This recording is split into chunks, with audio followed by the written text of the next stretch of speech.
It's like you're freeloading here. Please leave. Even though my brother spoke such horrible words to me, my sister-in-law, sitting quietly next to me, squints her eyes and smiles at me, enjoying my surprised expression. When I instinctively looked over to our mother, whom I had lived with for a long time, she said with a sad face, "Living with your brother and his wife, who graduated from a prestigious national university and works at a top-tier company, seems better than living with you, Linda. You always shut in the house," she said calmly. It seems neither my mother, sister-in-law, nor brother realized how much I've contributed to the family's finances and how much I've worked for our family. Even with the pain I felt in my heart, I said, "Fine, I'll leave. Never ask for my help again," and started packing my essential belongings. Watching me, she said sarcastically with a smug smile, "Poor thing, giving up so easily." But no one knows yet who will end up in the more pitiable situation in the future. Not recognizing this fact might lead to various problems and challenges. My name is Linda. I've achieved great success in internet-based businesses and am constantly challenged with new things to grow even further. Initially, I had imagined myself working regular hours at a traditional company during my university days. An event I experienced during my second year in college totally changed my life. My father fainted due to an illness, and we couldn't do without a caregiver for his daily life. My mother, being rather careless about cooking and cleaning, wasn't great at housework. Thus, she mainly depended on professional caregivers for my father's sudden care needs. But since caregivers weren't there all the time, my mother naturally took on the caregiving role. Even when my father signaled he needed to use the bathroom, try to hold it in a little longer. Often gave him the cold shoulder, and I had to step in to support my father every time this happened. In such circumstances, I began to deeply ponder and question. In the future, when I start working full-time, what will become of my father? Honestly, I couldn't possibly imagine my mother taking care of him entirely. Given this backdrop, I began to explore ways to earn an income without leaving home. During my university years, I studied at online business-related knowledge and techniques. Utilizing my major in economics, I collaborated with friends well-versed in management and economics to gather information. Further collaborations with IT-savvy friends from other faculties kick-started our online business project. Indeed, we has a comfortable and beautiful working office.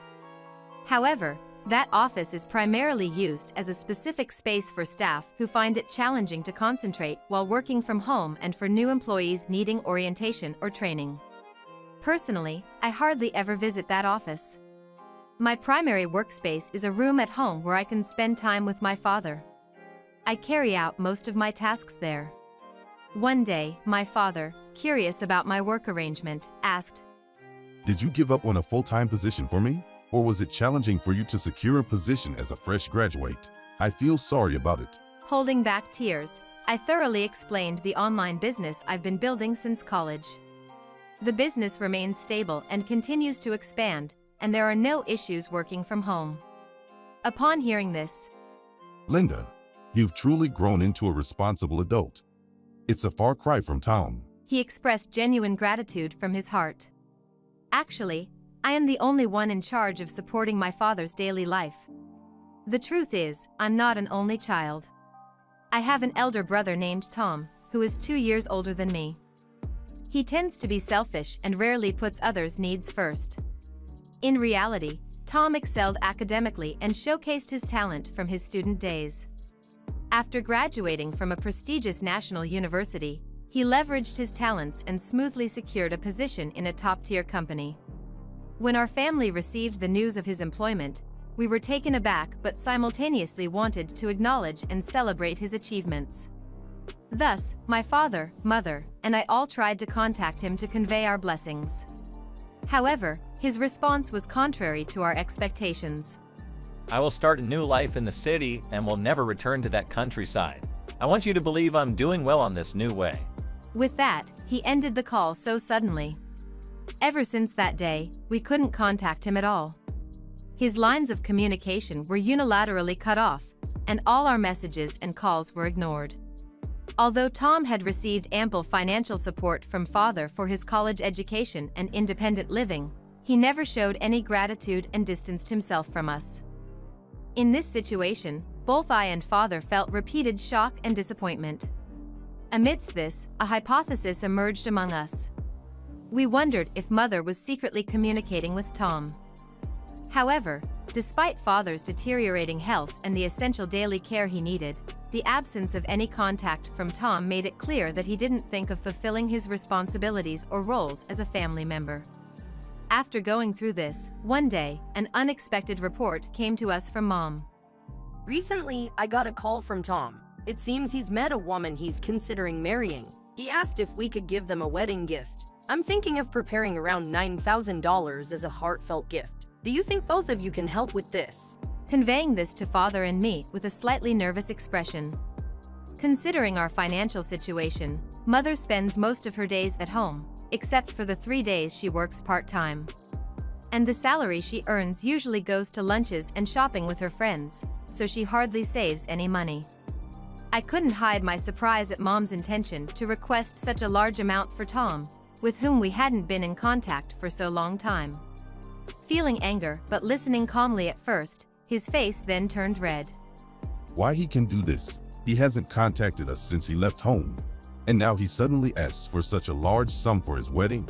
I can't understand it, and there's no way I'm going to agree to it. Raising his voice in anger at mother, who looked a bit displeased and gazed at me with a troubled expression. But think about it.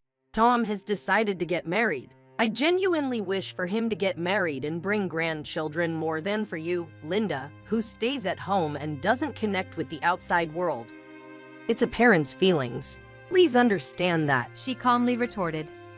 The primary reason I didn't work in a regular employment manner was largely influenced by mother, so I couldn't understand how mother could say such things to me. Father also couldn't hide his anger at mother's words. Because you didn't help me properly with my care. Linda is really concerned about my health and stays home for me. I've given a lot of financial support to Tom over the years, but I've never heard a word of gratitude from him. How can one even think of demanding a large celebration gift for someone like him? That day, the house echoed with the loud arguments between my father and mother. From the next room, I listened to my mother's accusations, being concerned about my father's health. It was true that my mother always favored my brother, especially praising his academic and other talents. She neither appreciated nor understood my decision to choose a house out of concern for my father's health. This fact deeply saddened me. Eventually, mother decides to go out to dine, needing a change of scene, and temporarily left the house. After she left, my father said to me, Linda, thank you for being by my side, even in times like this. It's okay, Dad. I've known since I was a child how Mom has always favored Tom. I'm fine. I've made you overcome so many challenges every day. I just ask you for care. And it pains me that I can't actually be of help to you. Dad, that's not true. You've allowed me to pursue higher education and have always encouraged me with warm words for my efforts and endeavors.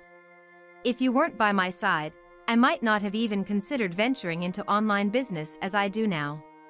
My father's face lightened up, and a small smile brought me relief.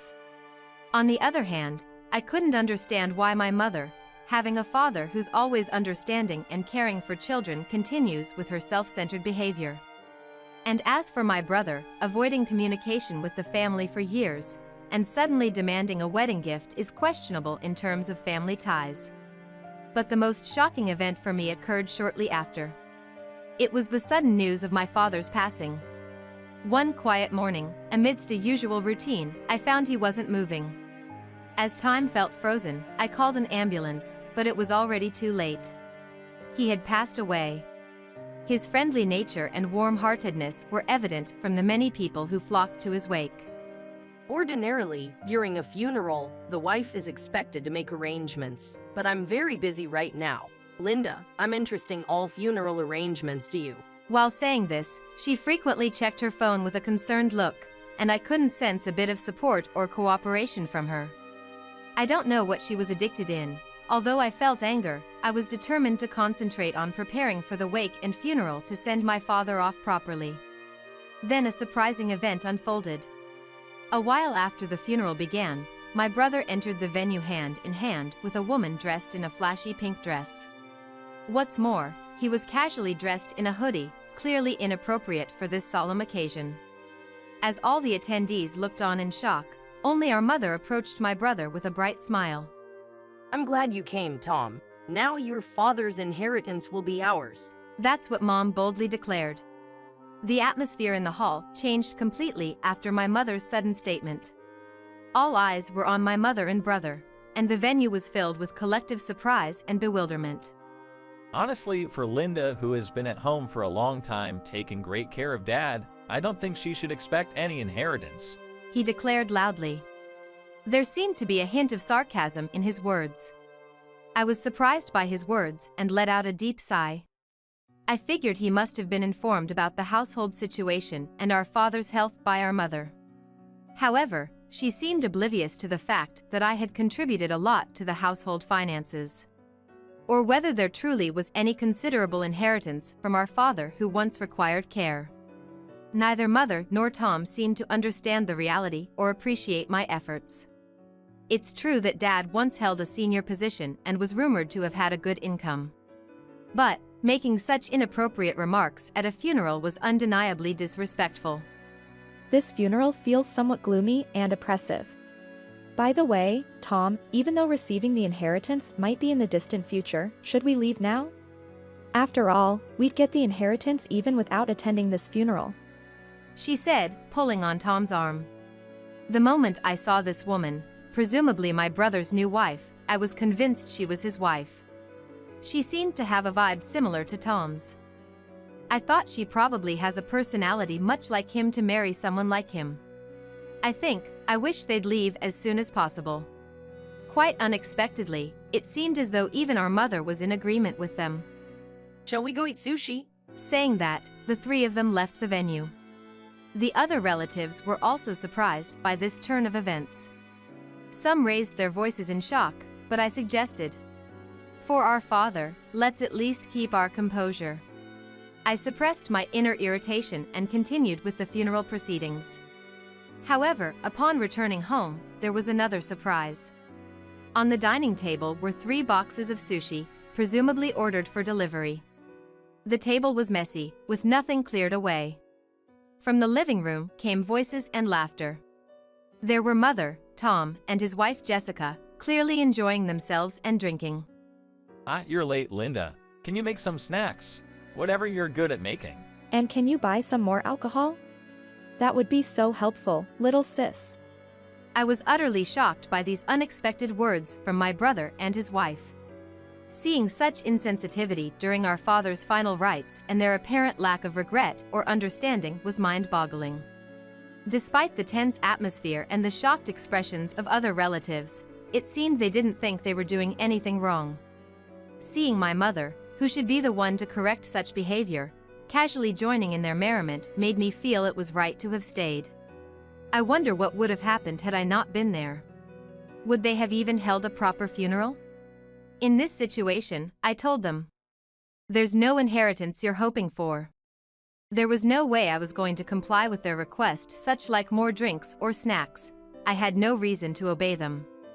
After that, a drunken Tom suddenly looked upset and said, "What are you talking about, Linda? You've always stayed at home, doing nothing, caused trouble to our father. So now it is natural that we use our father's assets." Considering that Tom relied on our father for all his college living and tuition expenses, I couldn't understand his basis for such claims. I was both exasperated and headachy seeing him act like he owed our father nothing. By the way, this house was built by our dad, right? Normally, as the eldest son, it would be natural for Tom to inherit it. So, why Linda, who stays at home all day and does nothing, living here? With those words, both mother and brother seemed to nod in agreement. The warmth that used to be in my mother's eyes for me was no longer there. To be honest, that's correct. This house is mine. I'd like the Parasite living here to leave soon. After my brother's stern words, there was no guilt on the smiling face of my sister next to him. My mother, with whom I'd lived for many years, began to speak next. To be honest, I feel more comfortable living with my son and his wife, who graduated from a top university and succeeded in society, than with you, Linda. It seemed they hadn't noticed at all how much I had contributed to this house over the years. I felt sadness and disappointment. I let out a deep sigh and decided to express my feelings. Understood. I will leave here. Please don't ask anything of me from now on. I backed to my room and began to pack my things. Just then, I heard my sister mocking voice. She is really poor, don't you think so? Seeing the three of them, my brother, his wife, and my mother, laughing at me, I bitterly smiled in my mind. Yes, in the current situation, I might seem the most miserable. But there's something I'd like them to know. The truth is, I've owned this house since my father was still alive. He entrusted it to me, and I accepted. Therefore, even before my father passed away, this house was legally registered in my name. However, my mother still lives in this house. She's spent a long time here. Even if I informed her of the current situation, she'd likely say, "I've spent most of my life here," and wouldn't leave easily. Considering this situation, I've been seriously thinking about what to do with the house. Especially after seeing my mother's cold behavior during my father's funeral, my thought became stronger. I felt like tired of my relationship with her and started to feel her presence as a burden. I thought it'd be lonely living alone in this big house, and maintaining it would also be challenging, so I decided to sell it. Seeing my mother and brother's family, unaware of my decision and seemingly enjoying my situation, I couldn't help but feel pity. Their attitude, expecting some inheritance that my father supposedly had, seems rather ridiculous to me. My mother, during her healthier days, did have a stable income. However, since she became unable to work due to health issues, her income stopped, and she had to use her carefully saved savings to hire a helper for daily assistance. It's true that my mother withdrew money from her savings for daily expenses. However, even after my father fell ill and had some problems in everyday life, my mother strived to maintain her unchanged lifestyle. As a result, her savings gradually decreased. When I noticed that my father's savings had been completely depleted, I decided to contribute $3,000 every month to support the household. Though my mother took care of housework, she was not good at managing household finances. When shopping at the supermarket, she often made impulsive purchases, buying expensive items more than necessary. Seasonal sales and budgeting strategies didn't seem to be significant factors for her. Moreover, she tended to use the money she earned from her part-time job for her hobbies and leisure. Additionally, she withdrew more money from her daily expenses for her enjoyment, making it hard to comprehend her financial decisions. My father often said to me, "I'm sorry." The money savings by my father were ultimately used by my mother. When I finally decided to leave the house, I withdrew all the remaining balance from the account I had been supplying for household expenses. I couldn't imagine letting my mother use this money anymore. And so, the events of the day after I made up my mind to leave the house began. Linda, did you take the household funds? It's the important money for our living. I was suddenly interrupted by my mother's voice over the phone during a quiet morning. I could sense a mix of surprise and blame in her tone. "Mom, which household funds are you talking about?" The savings bid your father built up over the years. When I checked, every account was empty. "Isn't it because you used up all those savings, Mom?" What are you talking about? Are you surprised? I've left the household ledger on the living room table. In it, there's a record of you making withdrawals frequently, using Dad's cherished savings. Not just me, but Dad knew about it too. And after those savings were gone, I was the one financially supporting the house with $3,000 every month. From the other end of the phone, I heard my mother's footsteps rushing around, possibly searching for the ledger I mentioned. After that, the sound of the living room door opening, and then, Hey, Mom, what's happening? Weren't we supposed to inherit the estate after Dad passed away? Did you use it all up? Anger and disappointment were evident in my brother's voice. I could also hear his wife's voice in the background. It's unbelievable what you've done, Mother.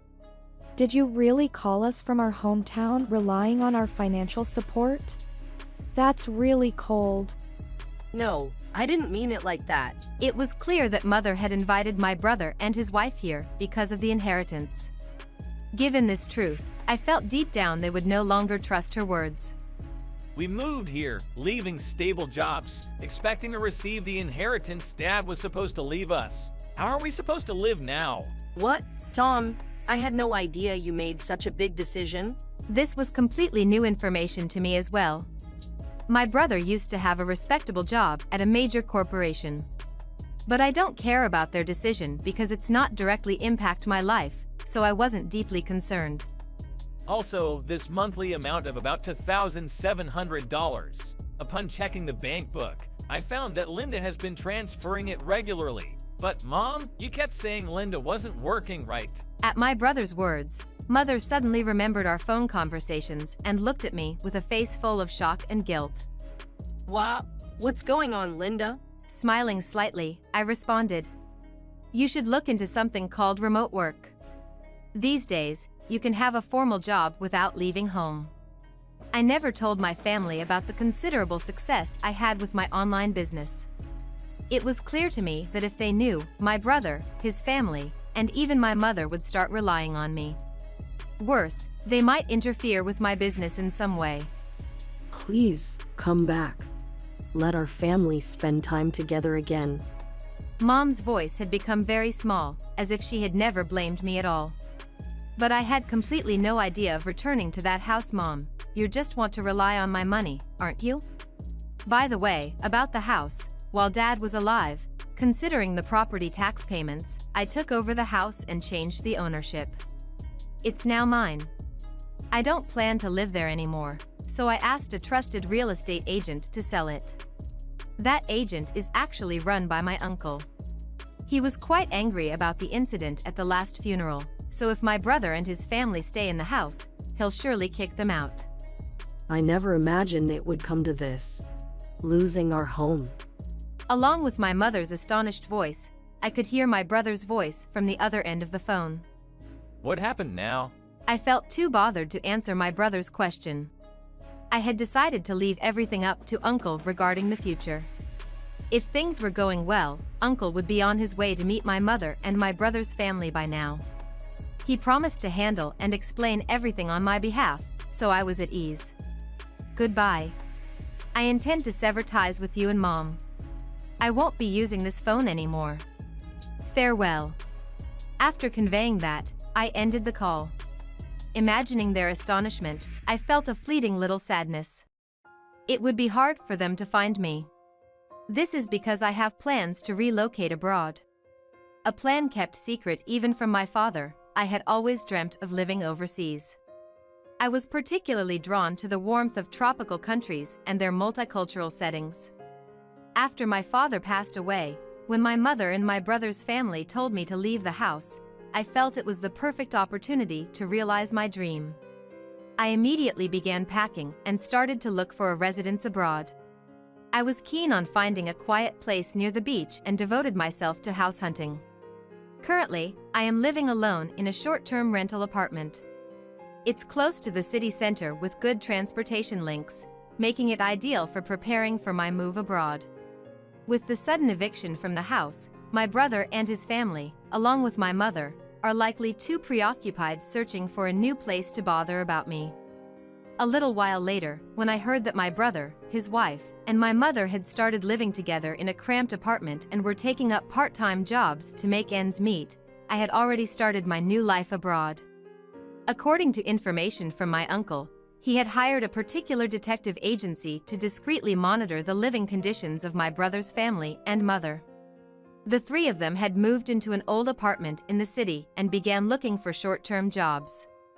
However, trying to maintain their previous lifestyle, they continued to spend beyond their means, living their daily lives without any notion of saving. As a result, my uncle heard from the detective that there were rumors they were borrowing money from potentially high-risk lenders. If things continue like this, they might face even more challenging situations with debt collectors. Given the past events and my decision to sever ties with them, I've avoided any further involvement, and it's unlikely I'll ever see them again.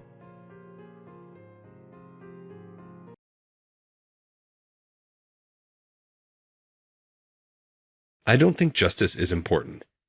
When THS was harassing her, why did I assist her? I'm not even able to comprehend it. Even though I had a crucial errand to run and was rushing, this stunning girl's large eyes still gazed up at me. Tom is my name. I'm a 28-year-old regular employee at an advertising agency. The fact that I don't have any family at all may be what makes me unique. My mother gave birth to me without ever being married. My mother has never mentioned my father to me, therefore I know absolutely nothing about him.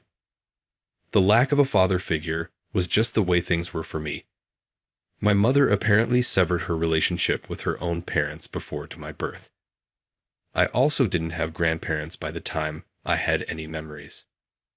My mother, who raised me alone, died right before I was about to graduate from college. I sobbed as I sat next to her bed and said, "I wish I could have done more for you." "You didn't need to," was her simple response before she passed out. She was gone in an instant. It was stoic, selfless, and a little out of character for her. My mother was that. I didn't know I might have inherited her personality until I started working. People's perceptions of me were strikingly similar to how I saw my mother. I find myself laughing and thinking, like mother, like son. I made it to 28 just well, though. Mom is probably happy wherever she is, keeping an eye on me. Although I get the job done, people at work assume I'm laid back. It just doesn't seem like it shows that I'm motivated. Some even believe that I'm not reaching my full potential. To be honest, I like what I do. A definite finish is in sight, and there is a sense of accomplishment. My immediate boss is the subject of my lone minor grievance. Kevin is his name. He used to be in charge of our newcomer training. He is currently our immediate supervisor. Kevin's reputation in the office has never been good. Although he rarely works, he has a talent for making it look like he does. To suggest that he is intelligent would be more accurate. In essence, he excels in claiming credit for the accomplishments of others. He is also skilled at utilizing his subordinates as stepping stones to advance in his career, a tactic known as brown-nosing superiors. I'm aware that everyone's experience is unique, but it still raises questions about his personality. It gives me a headache to be tasked with such a large project with Kevin. It's a big project with fierce competition, and it's a big contract. We cannot afford to miss this presentation, according to the CEO himself. Kevin is in charge of the project. Our role is to act as his hands and feet. I produced all of the documents and worked on the presentation's content. I think we have done the best we can with the other staff members. Kevin merely observes and sarcastically responds to us without offering any assistance. I even question whether he understands the specifics of the project. It appears that providing the CEO with a condensed progress report is his primary responsibility. That's pretty much all Kevin does for a living. Naturally, he reports it as though it were all his own doing. Some employees are losing motivated because they are tired of Kevin. It also became my responsibility to hear their grievances. I was a little anxious because the last presentation was the next day. Kevin and I are the only ones scheduled to go. Kevin may not have even looked over the presentation materials. I believe I will have to work alone on this presentation. Kevin probably didn't even glance at the presentation materials. I wish someone else was going with me, but since Kevin is in charge of the project, there is nothing I can do about it. I really hoped he wouldn't interfere with me. On the day of the presentation, I left my home earlier than usual. No matter what kind of accident might occur on the way, being late isn't an option. I decided to take a shortcut to the station to get to the presentation venue ahead of time. I don't usually go this way, but I passed through a park behind the station. It turned out to be a poor decision. Let me go.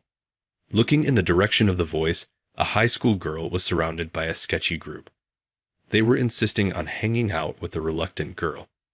I couldn't just walk by, so I shouted, "Hey, knock it off." All eyes from the sketchy group turned to me at once. They looked a bit older than the high school girl. They seemed like college students who were used to having their way. "She's clearly not interested," I said. They sneered at my words. The apparent leader of the group aggressively said, "Mind your own business." He didn't seem to want to back down. The high school girl looked up at me, clearly seeking help. "Forcing her isn't manly. She doesn't want to hang out with you guys. Get it?" At my words, they became menacing. I suddenly heard the sound of something cutting through the air, and the next instant, a sharp pain shot through my face. It wasn't until I hit the ground on my knees that I realized I'd been punched. Looking down at me doubled over in pain, the gang laughed raucously. My vision started to blur. Just when I thought, "This isn't good," the gang's ringleader let out a scream. As my consciousness began to fade, the last thing I saw was the high school girl repeatedly kicking the leader where it hurts. Guess I wasn't the hero of the story after all. Listening to their screams, I slowly closed my eyes. While unconscious, I had a dream. I heroically saved the high school girl, and she thanked me. She hugged me, saying, "Thank you," making me feel on top of the world. And on closer inspection, the girl in the dream looked a lot like my girlfriend from high school. Even though I knew it was a dream, I enjoyed the sensation of her embrace. Cut me some slack. It's just a dream after all. "Hey, how long are you going to sleep?" A gentle hand brushed my cheek. Just when I thought, "What a great dream," I opened my eyes to see the high school girl looking at me with concern. Seeing her face, the first words out of my mouth were, "I'm sorry." She was far more beautiful than my high school girlfriend ever was. "Jumping into a fight when you're clearly not a fighter. Are you stupid or just too kind?" she said with a mix of exasperation and amusement. Not exactly the thanks I was expecting. It kind of ticked me off. "But thanks anyway," she said with a sweet smile. I was completely captivated by her smile. Wow. And in the next instant, I shot up and checked my watch. I was over 30 minutes late for the presentation. Checking my phone, it was flooded with missed calls from Kevin and the head office. "Sorry, I gotta run." I grabbed my things and dashed towards the subway station.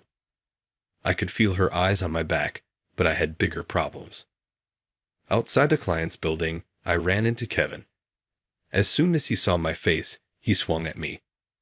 "This whole project is screwed because of you. What's your deal? Got into a fight, and now you're late." "Give me a break," I muttered. He grabbed my collar and berated me. "I'm sorry. I got caught up in some trouble," I explained, but Kevin wasn't having any of it. He immediately called the CEO, reporting that the presentation had failed, and all because I was late. He planned to put all the blame on me. Of course, my being late was inexcusable, but Kevin is the project lead. Even if I wasn't there, it was expected he'd handle the presentation. There's no way Kevin, who hasn't even read the documents, could step in as a substitute presenter. He was probably bombarded with questions at the meeting. Seeing Kevin timidly report, I started to care less about what happened next. The thought of working under this guy for much longer pained me, a bleak future. By the time I was called into the CEO's office, my decision was already made. All the mistakes from this presentation lie on Tom. "Ruining such an important presentation hurts me too," Kevin declared, playing the victim and ratting me out to the CEO. It almost made me burst out laughing. The CEO just listened silently before turning to me. "Tom, any words in your defense?" "I'm sorry. I got caught up in a mess and was late for the crucial presentation. I'll take responsibility and resign," I said firmly. I could tell from the look of surprise on the CEO's face that he wasn't expecting that. Making excuses wouldn't change the outcome, so I placed my resignation letter on the desk. I didn't miss the smirk on Kevin's face. I bet he felt relieved with me gone. Honestly, I was kind of sick of it all. Nothing mattered anymore. I didn't wait for the CEO's response. I just bowed and left his office. I quickly packed my personal belongings and left the workplace. As I was leaving, I looked up at the company building I had served for years. For some reason, I thought of that high school girl. For the next 3 days after quitting, I just zoned out. I didn't even feel like going out until the swelling on my bruised face went down. The small photo of my mom in my room seemed to be smiling. She might be shaking her head at me from above, or maybe she's laughing, thinking, "That's so like Tom." Either way, I needed a break. I kept reassuring myself of that. It was on that evening that the CEO came to visit. I was eating some pasta when the doorbell rang. I was taken aback seeing the CEO at my doorstep. "I'd like to have a word. Is now a good time?" he asked in a calm tone. I nodded. The room was a mess, but I managed to make some space for the CEO to sit. Meanwhile, he was staring at the small photo of my mom.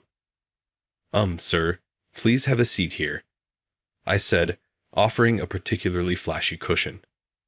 But the CEO didn't move away from the photo. Curiously, I looked up at his face and was taken aback, as if my breath was taken away. Without uttering a word, the CEO was shedding tears. Seeing him quietly cry, I was dumbstruck and forgot to say anything. I had no idea how much time had passed. It turned out just as I thought. The CEO said, still captivated by the photo. To be precise, he was staring intently at a picture of my mom.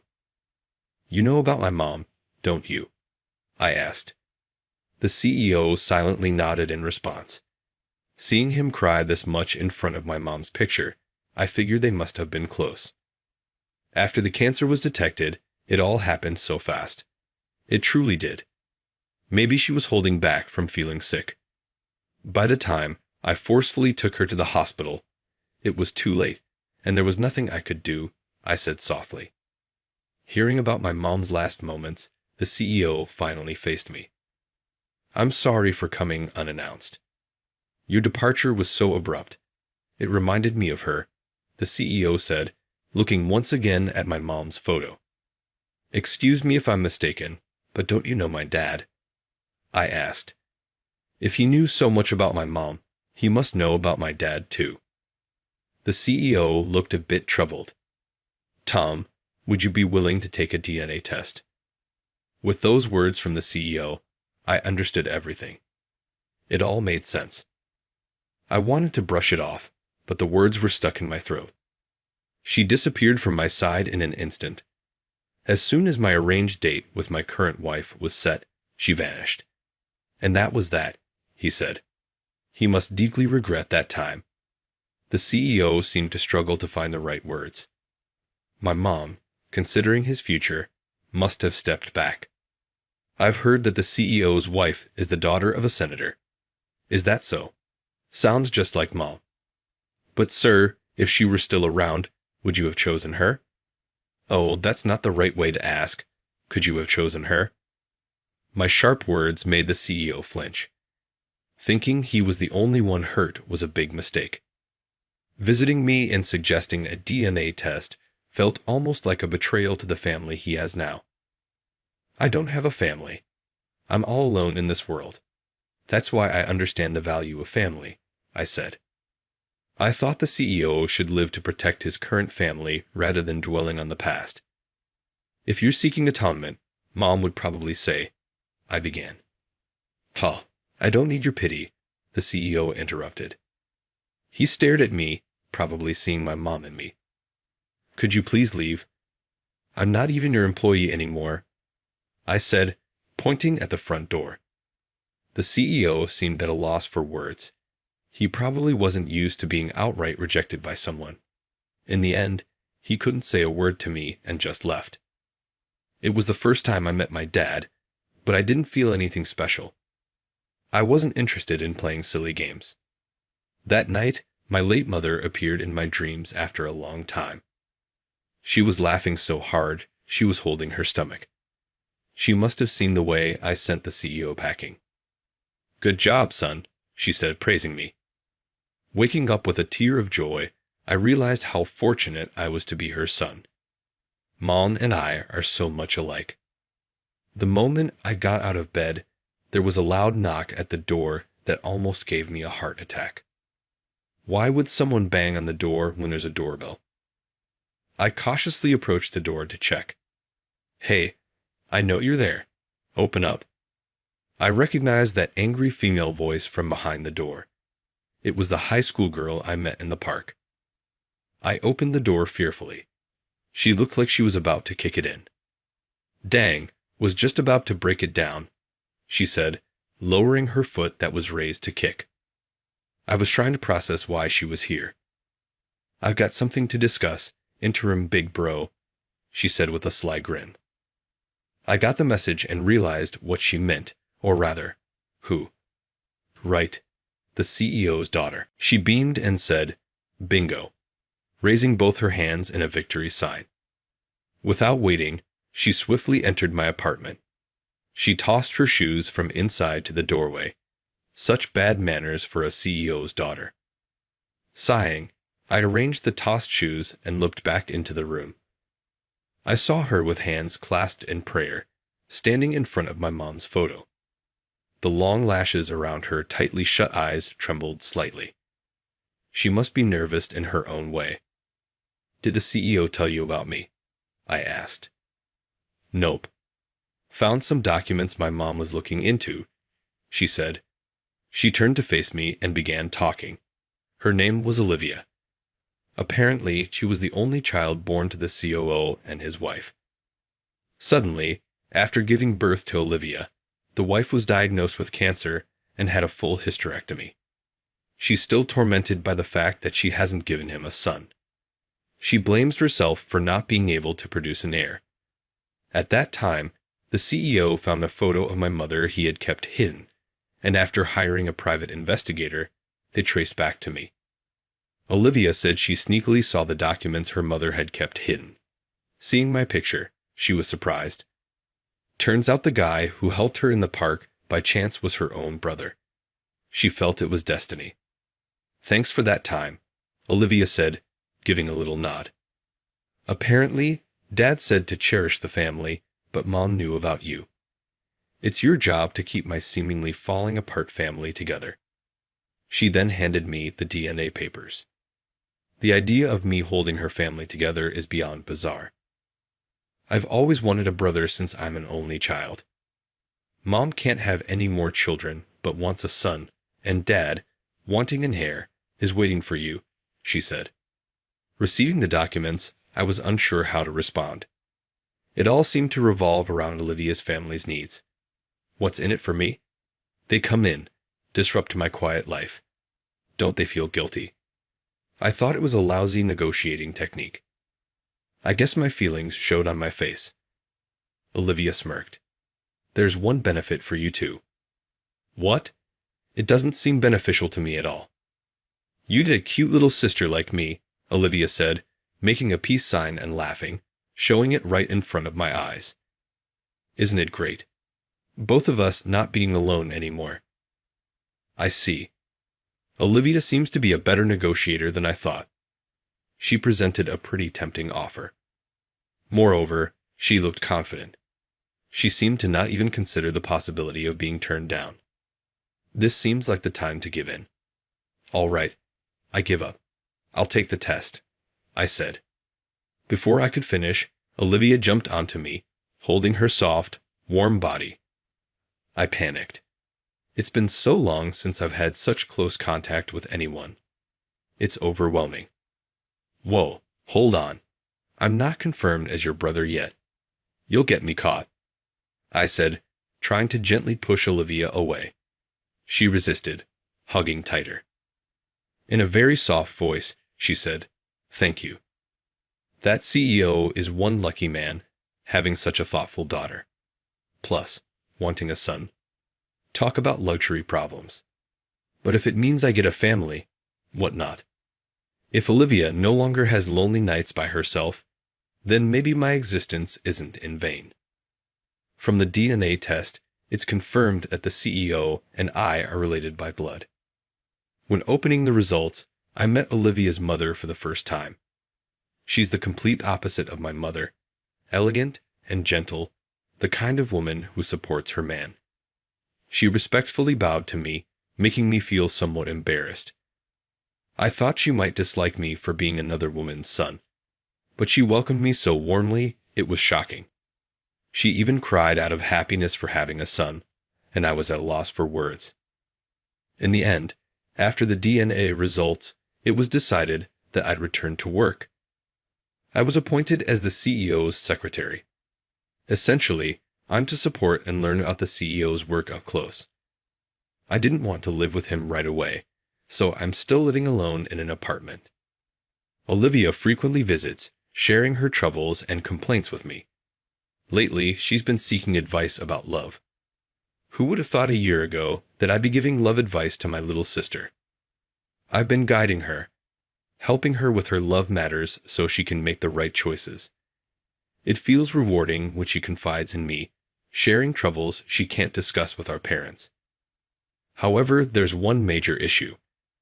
At this age, having such a cute sister has intensified my protective instincts towards her. I'm even having a hard time dealing with it myself. I reckon when Olivia gets married, both the CEO and I will be crying our eyes out. Family sure is something. I sighed with happiness. My mom is probably watching over me from above, laughing, thinking, "Serves you right. Such a luxurious problem to have."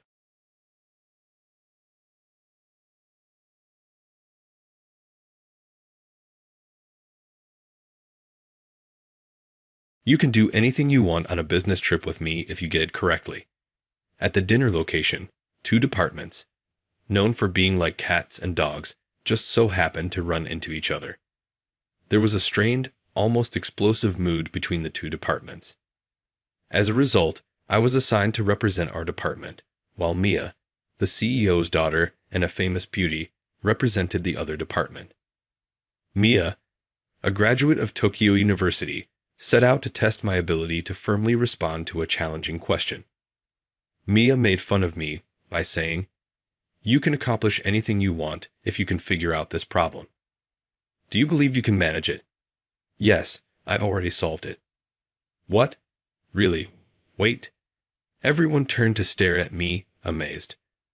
I'm 22 years old, and my name is Alex. I currently work for Nelson Manufacturing, a sizable corporation. People often think I must be some sort of elite college graduate because of my age, but that isn't the case at all. Middle school is my highest educational level. I started working as soon as I graduated, and this large organization wasn't the first company I worked for. My parents and 5 siblings make up my family of 7, of which I am the oldest. We led a thrifty life because my parents' income was insufficient to support 7 mouths. I had to take care of my smaller siblings from a young age because I was the oldest. I always knew that I would begin working at an early age in order to provide for my family. Thankfully, my parents had many social contacts, so even though I just completed middle school, I was able to find employment thanks to them. I found a job at a manufacturing nearby. The factory's primary product was auto parts, which it supplied to Nelson Manufacturing, an automobile manufacturer. My father and Sam, the factory president, had been good friends for years, and I chose to work for the company because of the bond we shared from his raising me. Since then, I have been appreciative of his assistance. I was genuinely grateful to be allowed to work as a full-time employee despite my past. I thought I'd work there all my life, of course. However, as time went on, our relationship started to shift. We had changed from being acquaintances, a man and a child, to becoming employees and the president of the company at some time. Then, one day, Sam and I got into a heated dispute that made everything worse. I and a few other workers complained about the workplace, which sparked the argument. We offered Sam a number of recommendations since we wanted the factory to have improved working conditions. But so far, Sam had been able to survive in this circumstance. A debate that eventually escalated into an altercation resulted from his insistence that he had no intention of altering the status quo. I was working for him for 5 years when this occurred. However, it was ultimately just one employee's suggestion. I couldn't think of anything more to say, so I went about my usual business in the plant, but the mood there was awful. Then one day, Nelson Manufacturing CEO, Mr. Nelson himself, came for a regular inspection. Sam and Mr. Nelson seemed friendly, with the CEO's visit feeling more like a social check-in. They exchanged greetings happily before heading to the office to chat. A few hours later, Sam came out and called my name. Apparently, Mr. Nelson himself was asking for me. Naturally, there's no real connection between Mr. Nelson and me.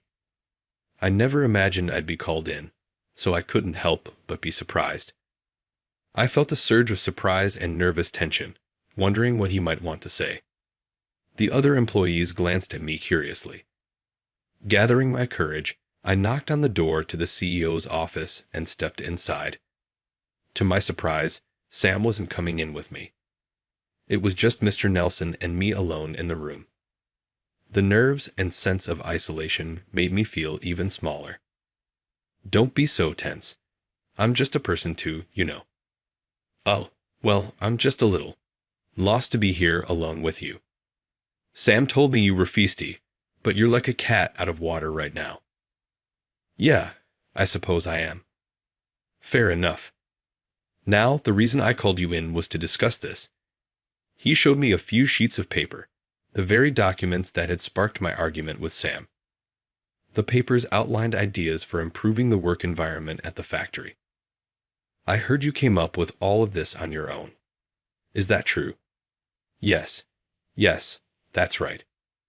That's quite an ambitious proposal. I sensed a weight in his words that hadn't been there earlier. But it's a great idea. Oh, thank you. So, I have a suggestion. Why don't you come work for us? Excuse me. He was offering me a job. Not just any job, but a transfer from the local factory to the development department at Nelson Manufacturing. I had braced myself, expecting him to scold me, just like Sam, for causing trouble.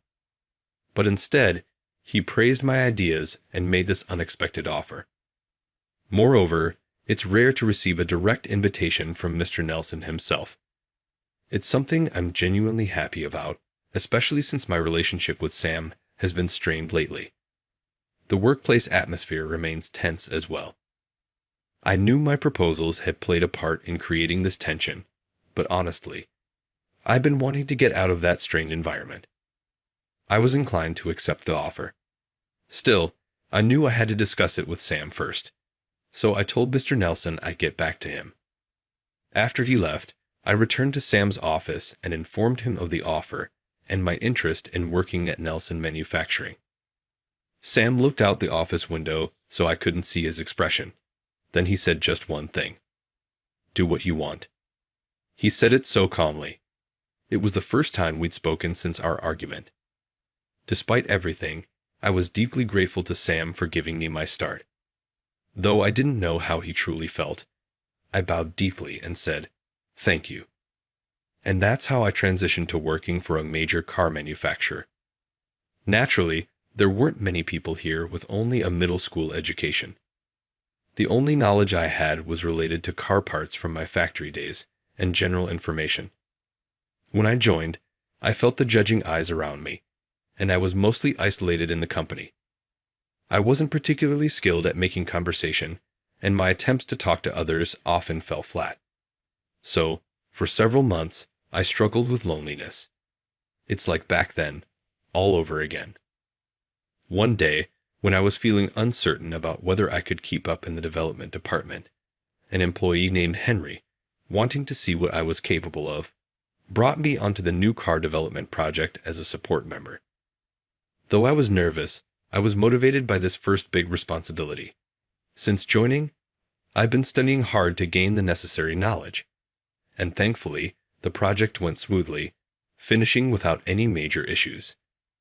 Henry, thank you so much for your help this time. No problem at all. So, how did you feel about the work?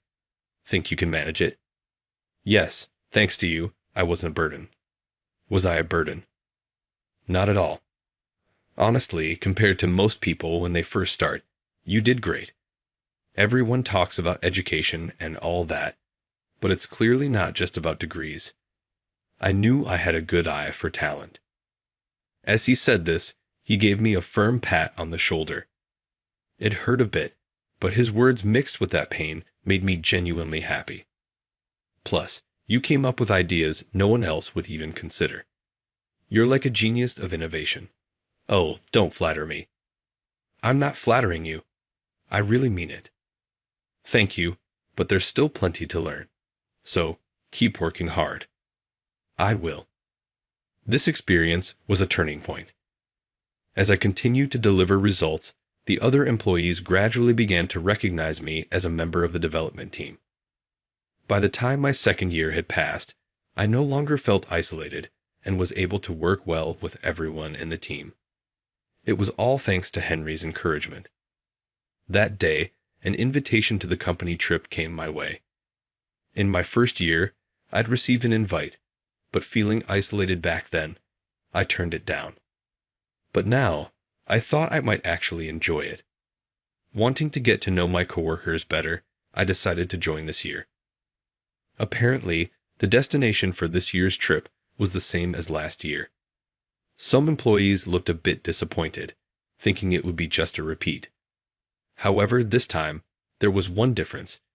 The sales department would be at the same location on the same dates. The development and sales departments were known to have a bit of a cat and dog relationship. Their work styles seemed to clash, leading to frequent disagreements. Hearing this, a lot of employees seemed even less excited about the trip. But then Henry spoke up. Hey, but the CEO's daughter, Mia, is in the sales department, you know. At that moment, the previously subdued mood brightened up a bit. People began murmuring, "That's true, and it'd be worth it just to see her." Watching everyone's reactions, Henry grinned triumphantly. The CEO's daughter's name is Mia. As Mr. Nelson's only daughter, she has a reputation for being very beautiful, as is evident from everyone's reactions.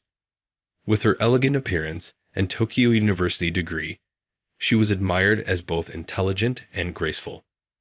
She applied her talents at work and was making a name for herself. Her personality was gentle and poised, with a friendly demeanor. I'd heard that during a previous dispute between our departments, she'd helped smooth things over more peacefully than usual.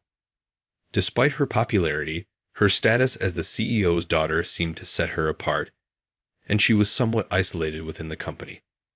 However, she didn't seem to let it bother her.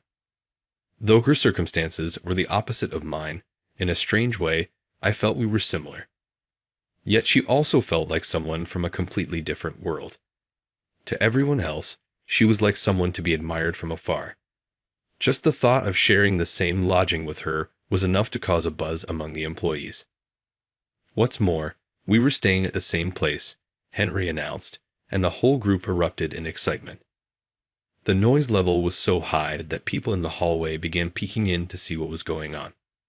Just like that, Mia's presence lifted the entire mood, and soon, the day of the trip arrived. While we were headed to the same destination, it didn't mean we'd be traveling together. Each department had different sightseeing spots lined up. After a day of sightseeing, as our bus approached the lodging, we spotted another bus, presumably from the sales department, parked out front. Hey, look over there. Following my coworker's gaze, I spotted her right away. Her presence, elegance, and aura made her stand out even from a distance. Wow, you can tell it's her from way over here. As expected of the CEO's daughter, we're lucky to have her around. To be honest, since it was only my second year, and I hadn't yet crossed paths with her on any projects, I'd never actually seen Mia before. But even to my eyes, she stood out as distinctly different from the other employees. She was beautiful, yet there was a slight coldness in her expression. While everyone around her was happily chatting and laughing, Mia maintained her composed demeanor, not cracking a smile. Unlike me, she seemed completely at ease being alone in a crowd. It made me realize again that she was a different kind of person altogether. By the way, I heard we're sharing the same dining hall for dinner. When Henry said that, everyone looked at him in surprise. Their reactions varied. Some just looked surprised, Others seemed pleased, while a few looked a bit uncomfortable. Apparently, one of our teams had a major dispute with someone from sales just a few days ago over an ongoing project. Things were still tense, and they hadn't managed to resolve it yet. Hey, I'm sure they won't bring up work while we're here to have fun. It'll be fine, Henry said cheerfully. Encouraged by his optimism, the others relaxed a little. Then it was time for dinner. The dining hall was a spacious, traditional Japanese banquet room. As soon as we bumped into each other at the entrance, a palpable tension filled the air. Both sides eyed each other wearily before giving slight nods and entering the hall together. Though we were in the same room, the seating was arranged separately by department, so dinner itself progressed smoothly. I was also having a meal, chatting casually with Henry and a few others. The conversation was mostly about work, but since everyone here loves cars, the discussion was lively and animated. After a few hours with drinks flowing, the atmosphere reached a peak of cheerfulness. People started moving around, mingling at different tables. Needing a break from the drinks, I stayed at my seat for a bit, quietly enjoying a moment to myself. Even though being alone wasn't usually my thing, I needed a breather. Watching everyone else laughing and enjoying themselves made me smile. I wonder what she's doing right now, I thought, curious. I glanced over at the sales department. Amidst all the cheerful chatter, Mia sat alone, quietly eating at the far end of the room. Her expression was almost exactly the same as it had been at the entrance, calm and unwavering. She must be pretty good with alcohol too, totally different from me, I thought, catching myself getting lost in her beauty. Just then, a loud voice rang out from across the room. The lively chatter instantly halted, and I turned to see what was happening. A couple of employees from sales and development were glaring at each other. Apparently, someone had spilled their drink during a seat change, and it had splashed all over one of our guys from development. A visible stain marked his clothes. "You jerk, look what you did." "Hey, maybe if you weren't so clumsy, it wouldn't have happened." "What did you just say?" In an instant, the air became tense, as if a fight could break out at any second. Henry and one of the sales guys quickly stepped in to mediate. Hey, let's not get into it. It's just clothes. They'll dry by tomorrow, right?" "Oh yeah, must be nice for development to wear casual clothes. I'd love to work in casual clothes too." "But you're always wearing the same thing, aren't you?" "Oh, so what? You're saying I've got no style? Trying to start something?" "Yeah, and what if I am?" Despite Henry and the sales guy stepping in, the two were on the verge of a brawl. "Fine, if you're buying it, I'm selling it." The standoff felt like it lasted forever, each second dragging on like an hour. But then, it wasn't the guy with the spilled drink who shouted. It was Henry. Everyone turned stunned. Their eyes locked on Henry. Even the two who had been glaring at each other froze too, shocked to respond. Ignoring everyone else, Henry went on confidently. "After all, we've got a genius of ideas right here." With that, Henry pointed directly at me. For a moment, I didn't understand what he meant. But when everyone turned their gaze toward me after his statement, I realized he was talking about me. The alcohol's effect instantly wore off. Though confused, I followed Henry's beckoning without a second thought. Then the mediator from the sales department seemed to catch on and said enthusiastically, "If your genius of ideas can't solve a problem from our Tokyo brand genius, then who can, right?" Everyone in the sales department turned to look, startled, as the woman in question cautiously directed their gaze to a certain point in the room. Sitting off to the side and eating her meal was Mia. Hearing this, she quietly stood up and started walking toward us. "Oh right, Alex didn't even go to high school, did he? Think you can handle a Tokyo University level problem?" The mediator nudged, and she locked eyes with me and presented her challenge. It was a physics problem. When she finished presenting the problem, the room went silent. No one in the sales department specialized in physics. They exchanged puzzled looks clearly baffled. In the development department, a few people had studied physics, yet even they were scratching their heads and looking stumped. Watching this, Mia said softly, "If you solve it, you can do whatever you want with me." At those words, every eye in the room was fixed on Mia. I also found myself mesmerized by her words, just like everyone else. "Wait, Mia, that's a bit much, isn't it?" The sales mediator, clearly taken aback, hadn't expected her to say something like that. It wasn't like Mia to make such a bold statement. Though I briefly wondered if she'd had too much to drink, her expression was entirely serious. "Anything you want," she said again. The surrounding crowd burst into cheers. "She said he can do anything if he solves it. What would you ask her to do if you were him?" "If it were me, I'd start by asking for her number." That's where you begin. Amidst the cheers, I caught these snippets here and there. Henry clapped me on the shoulder and said, "She must have given you a seriously tough problem. Think you can solve it? Because if you do, you get that gorgeous woman." Henry was always upbeat, but his energy was at an all-time high now. Suddenly, memories from before I joined Nelson Manufacturing came to mind. When I worked under Sam back at that factory, we made suspension systems, a part of a car's chassis. At first, I didn't understand a thing, but I ended up studying suspensions and everything related to them for work. "So, do you think you can solve it?" "Yes, I've already solved it." "Wait, what?" Through my work with suspensions, I'd also studied physics.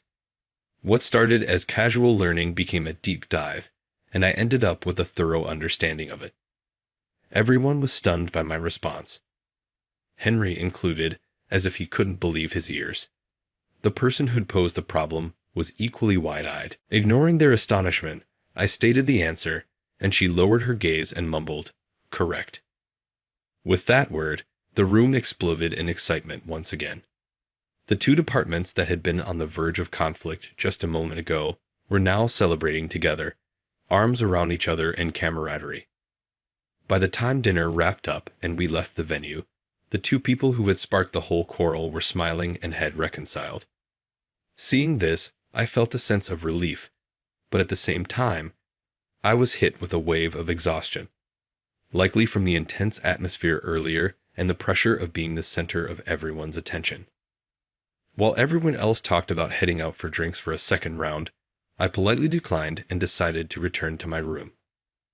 As I made my way to the elevator, I noticed Mia already standing there waiting. Noticing me as well, she gave a slight nod and spoke up. "Thank you for earlier. My department caused quite a stir." "Oh, not at all. I'm just glad things settled down. And that's really thanks to you, Mia." "I didn't do much. It was thanks to you for solving that problem." "Alex? Oh, you know my name." "Of course. I'm in the sales department, so remembering names is my specialty. You're the one my father scouted from Sam's place, right? I can't believe you know that much. And you know Sam, too." "Yes, he looked after me a lot when I was young. My father was always busy, so I spent plenty of time at the factory, and he was often my playmate." "Is that so?" "Actually, Sam and my family go way back. We've known each other for years." "Really? How's he been lately?" The truth was, I hadn't been in touch with him at all. We kept in touch about personal matters, but it had been 2 years since our last contact. Seeing my hesitation, she kindly changed the subject. "You solved that problem so quickly. Was middle school really your last formal education?" "Oh, it was just luck. I picked up a bit of physics knowledge through my work." "If you could solve that problem, that's more than a bit." "I could say the same for you, Mia. I wouldn't expect someone in sales to know physics at that level." "Well, it's more because of my family. My father's company is an auto manufacturer, so I studied hard to impress him, and I guess it stuck. Even so, it's impressive how much you know. And that comment you made, it surprised me. I didn't expect you'd say something like that, especially since we just met. Do I seem like the type who doesn't know how to have fun?" Oh no, I didn't mean that. It's all right. Most people get that impression at first, but actually, I did pick up the basics of socializing in college. Of course, I can't imagine someone as beautiful as you wouldn't have admirers. Thank you, that's kind of you. She looked slightly embarrassed, smiling in a way that caught me off guard. Seeing her usually so composed smile like that, I couldn't help but feel a sudden flutter. But then, her expression grew somber as she continued. Even so, people in my department tend to misunderstand me, thinking I'm a loner or something. Really? Yes. I always feel a bit like an outsider. In fact, from an outsider's perspective, she does seem a bit out of place. I was a bit surprised by those words, though I thought you were the type of person who wouldn't care about such things. Honestly, I did think that a little when I first saw you. Right. I've been like this forever. Even in school, being the CEO's daughter made me a bit of an outcast. I made a few friends in college, but no one I stayed in touch with after graduating. Maybe it was the alcohol, but she seemed to be letting down her guard, confiding in me with a hint of vulnerability. Her usual calm demeanor softened, and she looked as though she might cry at any moment. Do you think maybe my expressionless face is part of the problem? Oh, not at all. You're not expressionless at all. Your face has been showing all kinds of emotions tonight, and you look really adorable. As soon as I said it, I realized what I'd blurted out.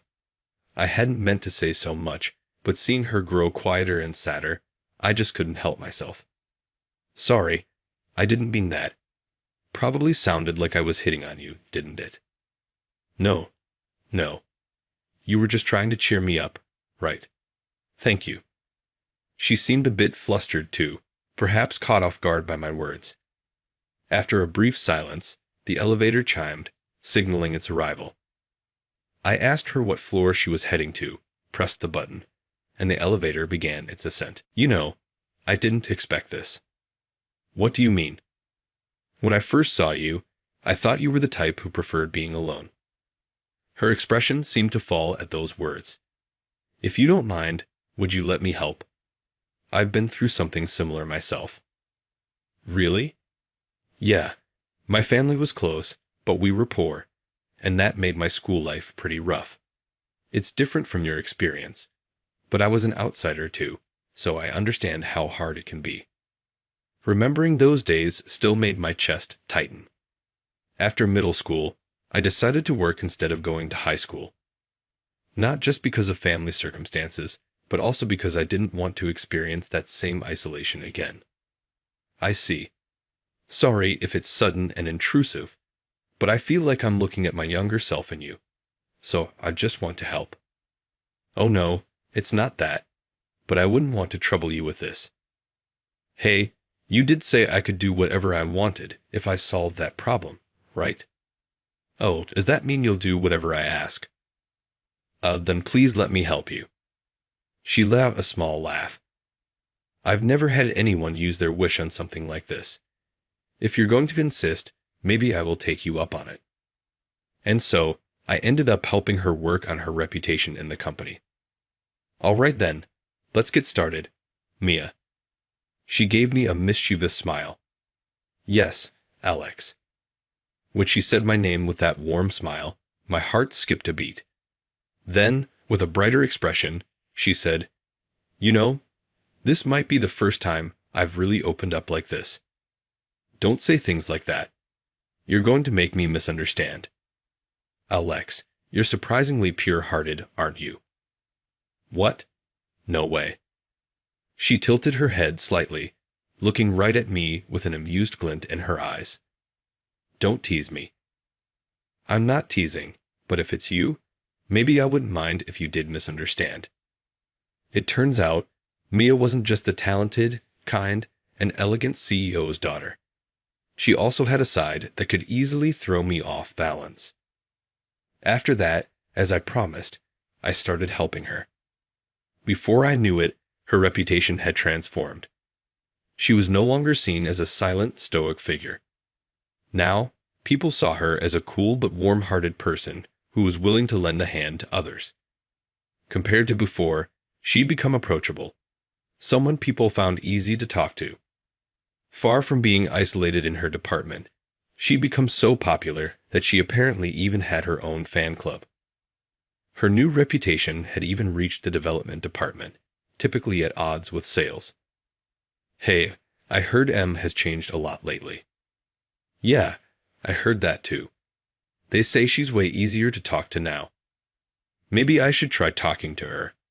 Who knows, I might get close to her." "Yeah, right. You'd probably pass out within a minute because she's so gorgeous." "Too gorgeous." "Yeah, I guess you're right. There's even a rumor that she has a boyfriend now." "What? Really?" "Well, they say having a partner can change a person." Hearing these rumors spreading around the office made me feel a pang of anxiety. Because, in fact, Mia and I had started dating just before we gotten off the elevator that night. We'd exchanged contact information, and after the company retreat, we'd kept in touch. As we got to know each other, we discovered a shared passion for cooking. Soon, we were visiting each other's places on weekends, preparing meals together. Our relationship deepened, and eventually, I confessed my feelings, and we started dating. No one else at the company knew about it yet, so naturally, I was nervous about what Mia's fan club and the others might say if our relationship were discovered. When I shared my worries with her, Mia gave me a confident reply. "If it comes to that, I'll protect you." Watching her say that, I understood why she had such a following. As for me, thanks to Henry's encouragement, I had been assigned to lead my first project alone. The project was the development of a new suspension system. Apparently, my experience working at a suspension factory played a part in my selection. Henry mentioned that it was almost unheard of for someone as young as 22 to lead a project, making this an exceptional opportunity. People from the external factory, where the mass production would actually take place, were also coming for this project. This, of course, meant that people from the factory where I used to work would also be here. On the first day of the project, I ran into Sam in the hallway outside the conference room. It had been about 2 years since we last met after that tense conversation in the president's office.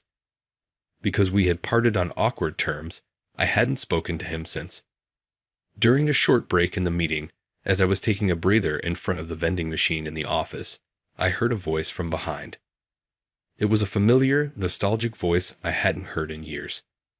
I turned around to see Sam standing there. Yes, good.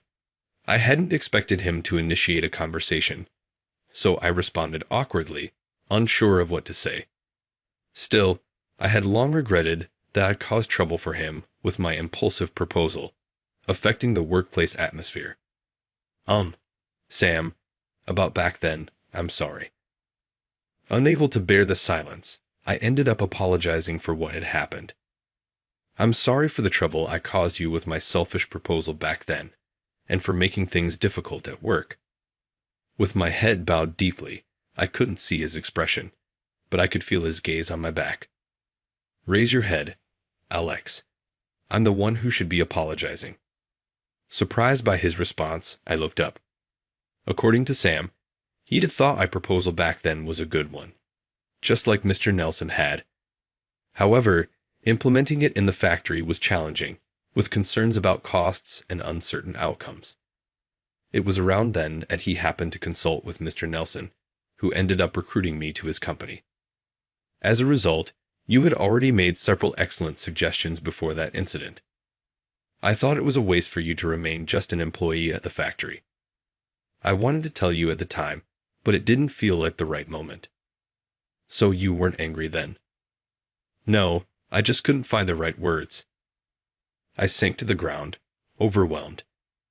I could still vividly remember that scene from 2 years ago, Sam standing there, looking away in silence. At the time, I thought he was furious.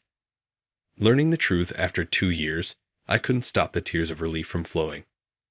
Thank goodness, thank goodness. Though, to be fair, I was still pretty frustrated, he said with a laugh. But I'm glad we finally cleared up the misunderstanding. Sorry for letting you think otherwise all this time. No, if I'd known, I should have reached out to you sooner. I feel like a weight's been lifted.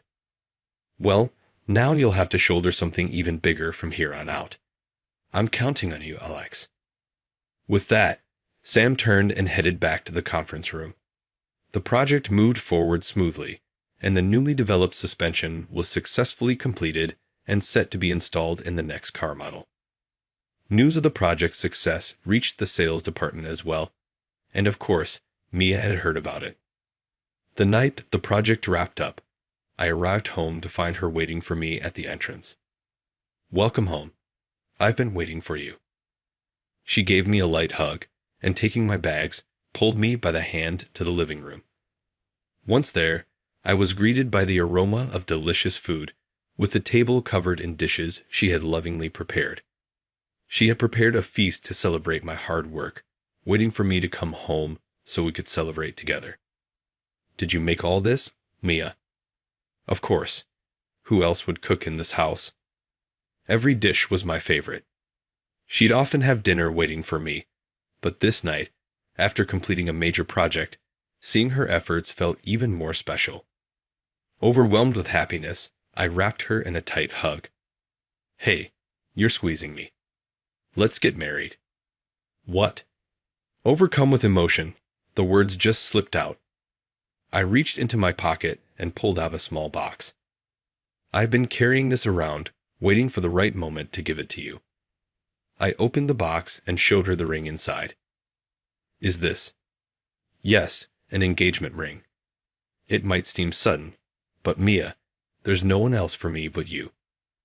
She looked back and forth between the ring and me, her eyes shining with joy and happiness. "Mia, will you marry me?" In response, she threw her arms around me tightly. "You're the only one for me too, Alex. I'm so happy. Let's keep making each other happy." "Hey, that's my job, to make you happy."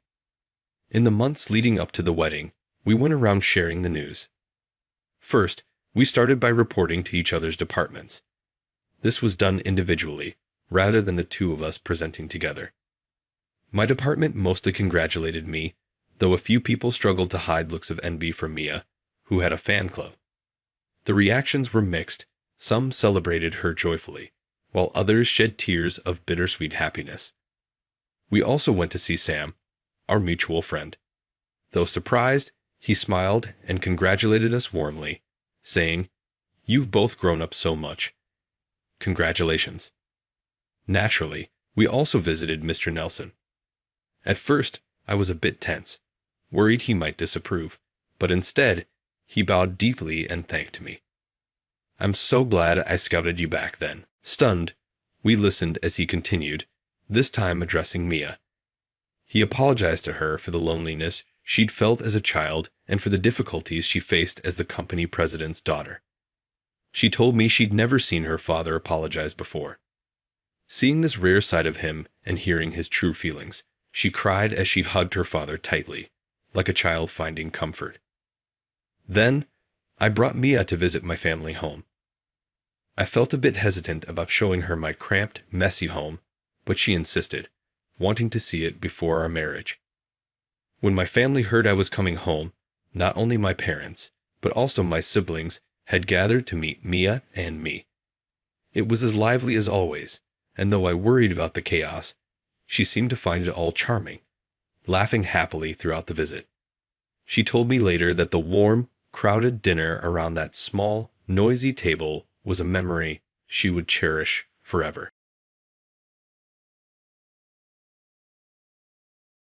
My manager told me that day, and I can still clearly recall it. "People like you aren't needed here. Simply vanish." Although those stern remarks touched a nerve, our department director, Linda Thomas, was the one who really tried my tolerance. Every time our paths crossed, Linda had something nasty to say. Her mocking comments and patronizing demeanor pushed me over the edge. I finally made the decision to speak up since I had put up with it for too long. I forced a grin and said, "You're right. It's time to fire useless people. Do you not think?" I was shocked to see Linda's face light up with pride. Exactly, she said, as though I had just confirmed what she had said. She was unaware of the storm that was building behind my composed exterior. She left that day with a smug ego, not realizing that the following day, at the shareholder meeting, she would be on her knees begging in front of me. I'll take a moment to introduce myself. Nicholas Tyler is my name. I work as a salaried employee and am 40 years old. However, life wasn't always this difficult. My upbringing was comparatively comfortable, but when I was 17, everything changed. Just as I was getting ready to graduate from high school, my father unexpectedly died of a stroke. The loss of him completely upended our world. He had been the family's primary provider, so his disappearance put my mother and I in a difficult position. As a stay-at-home mom without any professional experience, my mother found it difficult to adapt to this new situation. In addition, I had a younger brother who was very intelligent. My father had always hoped he would accomplish great things. I chose to forego my own college education in order to help him, because I thought he had a better chance of succeeding than I did. I was the one who had to take the initiative. I began balancing my obligations at home with a part-time job at a nearby business. My part-time job eventually became a full-time one. The business had a friendly, welcoming attitude but wasn't a gaudy, high-paying enterprise. Despite merely having a high school degree, I never felt uncomfortable. Many of my coworkers were in comparable circumstances, and they graciously offered their expertise. It was a place that felt like home. This was thanks in large part to our company president, Eric Jeffrey. President Jeffrey was a self-made man like me. He had given up on higher education due to family circumstances and had started this company with a friend, building it from the ground up. He was a kind and compassionate leader, always looking out for employees like me who lacked formal qualifications. He treated us to meals, offered generous bonuses, and genuinely cared about our well-being. Under his leadership, the workplace thrived, fostering mutual respect and camaraderie. However, that harmony was disrupted when Linda Thomas joined the team. Linda was hired as a department head, lauded for her exceptional skills and impressive credentials. She came from a wealthy family and had attended prestigious schools. Linda took every opportunity to flaunt her expensive jewelry and designer bags, boasting about her affluent lifestyle. Her arrogance was unbearable, but what truly set her apart was her disdain for those she considered beneath her. Linda had a knack for belittling employees without fancy degrees. To her, those of us with only a high school or middle school education were no better than servants.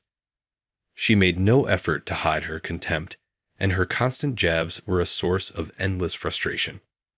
For some reason, she seemed to have a particular dislike for me. "Oh, so you only have a high school diploma," she would say, her voice dripping with mockery. "I don't need useless people like you on my team." Hearing these words repeatedly was soul-crushing. One day, I mustered the courage to ask her why she treated me this way. Her response was as cold as it was shocking. "People like you are unpleasant to look at," she said bluntly. "I don't want you in my sight." Her words stung, but they also revealed her true colors. From that point on, she assigned me the most meaningless tasks, as if to drive home her point.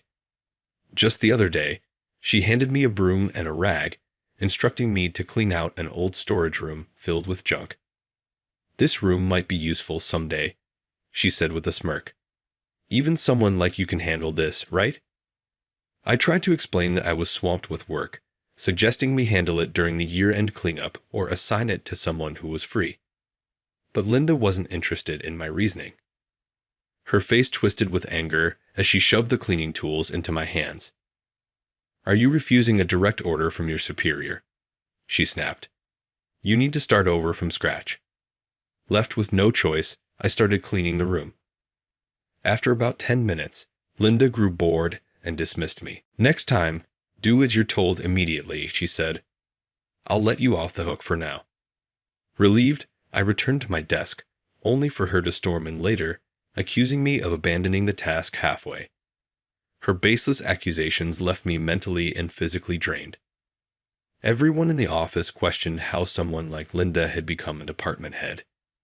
She had apparently charmed the interview panel with her polished demeanor and stellar resume. But the reality was far from the image she projected. Linda had a history of impressive achievements at her previous job, which had secured her a leadership role here. Initially, she made a good impression on President Jeffrey and other executives. In meetings, she was all smiles, proactive, and professional, a far cry from the tyrant we saw every day. As time went on, her true nature emerged. She began treating her subordinates like dirt while buttering up the higher-ups. Her behavior created a toxic atmosphere, and employees started voicing their dissatisfaction. Adding to the tension was a string of thefts in the office. Employees' money and belongings were going missing despite repeated reminders to use lockers and keep valuables secure. Determined to catch the culprit, I kept a close eye on the situation. Then one day, a major incident occurred just as I was about to head out for lunch. Linda slammed a stack of papers onto my desk, her face red with anger. "You're not going anywhere," she barked. "What are you going to do about this?" She thrust an email and a client complaint in my face. The email read, "Your products are of the worst quality, frequently damaged, and overpriced. We are terminating future business." I was stunned. Linda accused me of sending the email, but I had no recollection of ever doing such a thing. The accusations were baseless, yet the implications were serious. I tried to keep my composure as Linda hurled accusations at me.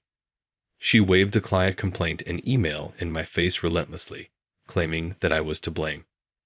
"It has to be you," she sneered. "Only someone like you, without a college degree, would send such an offensive email." I pointed out that the email didn't even come from my address, but my explanation didn't matter to her. She kept piling on insults, calling me a liability to the company and a menace to its reputation. Her words cut deep, but I had grown tired of being her scapegoat. Something inside me snapped. Instead of arguing, I smiled, a forced, tight-lipped smile, and said, "Useless people should be fired, don't you think?" Linda narrowed her eyes, sensing that something was off. But in true Linda fashion, she quickly dismissed my reaction as acceptance of her tirade. Her usual smirk returned, and she strutted off, throwing one last condescending glance my way. From that moment on, she doubled down on her snide comments. Every time she passed by my desk, she'd mutter things like, "It's refreshing not to have a nuisance around," or, "At least I don't have to babysit someone incompetent anymore." Her clueless arrogance only made me want to laugh. The next day, the company's annual shareholder meeting was scheduled to take place. It was a significant event where major decisions about the company's future were discussed and finalized. I arrived early at the venue, knowing exactly what was about to unfold. As I walked in, Linda spotted me and stormed over, her face twisted with annoyance. "What are you doing here?" she demanded, her voice dripping with disdain. "This meeting is for insiders only. Lowly employees like you have no place here." "I was instructed to attend," I replied calmly. But Linda wasn't having it. She dismissed my words entirely and began shoving me toward the exit. "Get out before you embarrass yourself and bother the president," she hissed. I was trying to figure out how to respond when, thankfully, the president himself arrived. Linda immediately switched to her professional persona, flashing a polite smile. "Good morning, sir," she said sweetly. "This is Nicholas Tyler. He was trying to attend a meeting, but I was just sending him away since he doesn't know his place." The president's expression darkened, and his voice was firm. "What are you talking about?" he asked sharply. He turned to me and said, "Tyler here holds 90% of the company's shares. As a special controlling shareholder, he absolutely must attend this meeting." Linda froze, her face drained of color as she turned to look at me, trembling. "You," she stammered, her voice barely above a whisper. I nodded slowly, confirming what the president had just revealed. Linda let out a short, startled scream and collapsed onto the floor, completely overwhelmed. In truth, I own 90% of the company's shares, making me what's known as a special controlling shareholder, a position of immense authority. As a controlling shareholder, I have the power to demand that other shareholders sell their shares through a board resolution. It's a role that commands respect, but apparently, Linda had no idea. Her arrogance had alienated her from everyone, and no one had bothered to enlighten her about the company's inner workings. Linda sat on the floor, mumbling incoherently to herself. Unable to watch her pitiful state any longer, the president stepped in to explain. This company was founded by Tyler's father, he began. He served as the company's first president, but tragically, he passed away from a stroke when Tyler was still in high school. At that time, I was the vice president and his best friend. I took over as president and arranged for Tyler to join the company immediately after graduating. The goal was to groom him to eventually take over as president. Linda's wide eyes darted between the president and me as she struggled to process this information. There were discussions about making Tyler the president right away, the president continued, but we decided it would be better for him to gain experience on the ground first. It was important to ensure the company and its employees wouldn't be at risk due to his inexperience. So, Tyler inherited 90% of the company's shares from his father and has been learning the ropes ever since.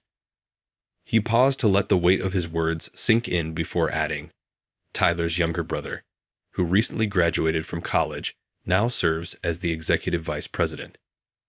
But let me be clear. Tyler has proven himself to be a competent and invaluable member of this company.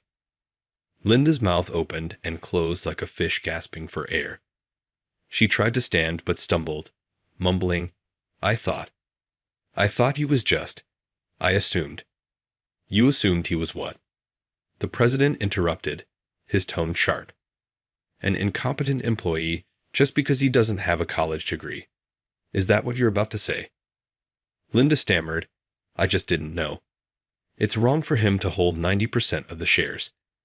It's only because he's the son of the former president. Her words revealed her true feelings, and the president was quick to reprimand her. Watch your language, he said sternly. A person's worth is not determined by their educational background. Linda, however, wasn't done digging her grave. I'm much more competent and contribute more to the company than he does, she argued. It's unfair to judge based on inheritance alone. Merit should matter. I was stunned by her audacity, but the president was livid. He let out a deep sigh before responding. Tyler is far more competent than you, he said, his voice low and steady. He listens to the needs of employees, constantly improves operations, and boosts workplace morale. The same Linda tried to protest. I do that too, she exclaimed, but the president wasn't buying it. Don't be ridiculous, he snapped. Do you think I'm unaware of your behavior? I've received numerous reports about your mistreatment of subordinates. You've been assigning them pointless tasks, disrupting their work, and belittling them based on their education. That's not leadership. Linda's weak excuses fell on deaf ears. The president cut her off. Enough. You don't need to say anything more. And by the way, you're neither an executive nor a shareholder, so you have no reason to attend this meeting. But I thought it was a mistake. Linda blurted out. I figured the email must have been sent to me by accident. I'm a highly competent department head. Surely I should be here. The president sighed deeply and shook his head. Regardless of what you assumed, you weren't invited. Go home for now. We'll have a conversation about your future tomorrow. But Linda started to protest again, but the president turned his back to her, signaling that the discussion was over. I watched in silent astonishment as Linda continued to insist on her importance at the shareholder meeting. I'm essential to the discussion, she declared with confidence, even as the president's face grew sterner. Finally, he ordered her to leave in no uncertain terms. Reluctantly, she retreated, though not without throwing a few indignant glances my way. The entire scene was surreal to me. The president, a man who treated his employees like family, rarely displayed anger, even in challenging situations. Yet, in this instance, his frustration with Linda was palpable. Even though I'd worked under him for years, I'd never seen him so visibly upset. It was clear that Linda's behavior had crossed a line. After the shareholder meeting concluded without further issues, I felt a wave of relief. It had been an intense day, and Linda's interruption, coupled with the president's anger, had left me mentally drained. I decided to head home and relax, unaware that another encounter with Linda was looming just around the corner. As I approached the taxi stand, I heard hurried footsteps behind me. Turning around, I saw Linda sprinting toward me, her face flushed and her breath uneven. She caught up quickly, blocking my path with an unsettling grin. "Oh good, I made it in time," she panted. "Why are you here?" "I thought you left," I said, my voice filled with suspicion. Had she been waiting outside the entire time the meeting was in progress? Ignoring my questioning tone, Linda launched into a bizarre monologue. "The president said he'd call me in tomorrow, but I have a bad feeling about it. So, I thought I'd ask you for a little favor, Mr. Tyler." The uneasy feeling in my chest grew stronger. "A favor?" I asked wearily. Without warning, Linda bowed deeply in front of me. "I'm sorry for everything I've said and done. I'm apologizing, so could you please say some nice things about me to the president?" I stood there, taken aback by her sudden apology, but something about it felt hollow. "You're not apologizing because you feel bad," I said firmly. "You just want to escape blame. I refuse." I turned to leave, but Linda quickly stepped in front of me, spreading her arms wide as if to physically block my path. Bowing repeatedly, she looked more absurd with every gesture, attracting the attention of passers-by. It was a busy street, and soon children began giggling at her exaggerated motions. The embarrassment seemed to hit her at last, and she straightened up. "Anyway, make sure to support me tomorrow. Don't forget, I'm your boss," she shouted before running off. Her dramatic exit was punctuated by a spectacular fall, earning even more curious glances from bystanders. Pretending not to notice, I turned away and quietly headed home. The next day, I arrived at work expecting more drama. Linda, now sporting a bandage on her leg, limped over to me almost immediately. "I hurt myself after I fell yesterday," she said with a pitiful expression. "I scraped my leg and got bruises. It was awful." "Is that so?" "What a misfortune," I replied coldly. If it had been anyone else, I might have shown concern, but Linda's long history of mistreatment had drained any sympathy I might have felt. More importantly, I knew she had bigger problems to worry about. "Doesn't the president have something important to discuss with you today?" I asked pointedly.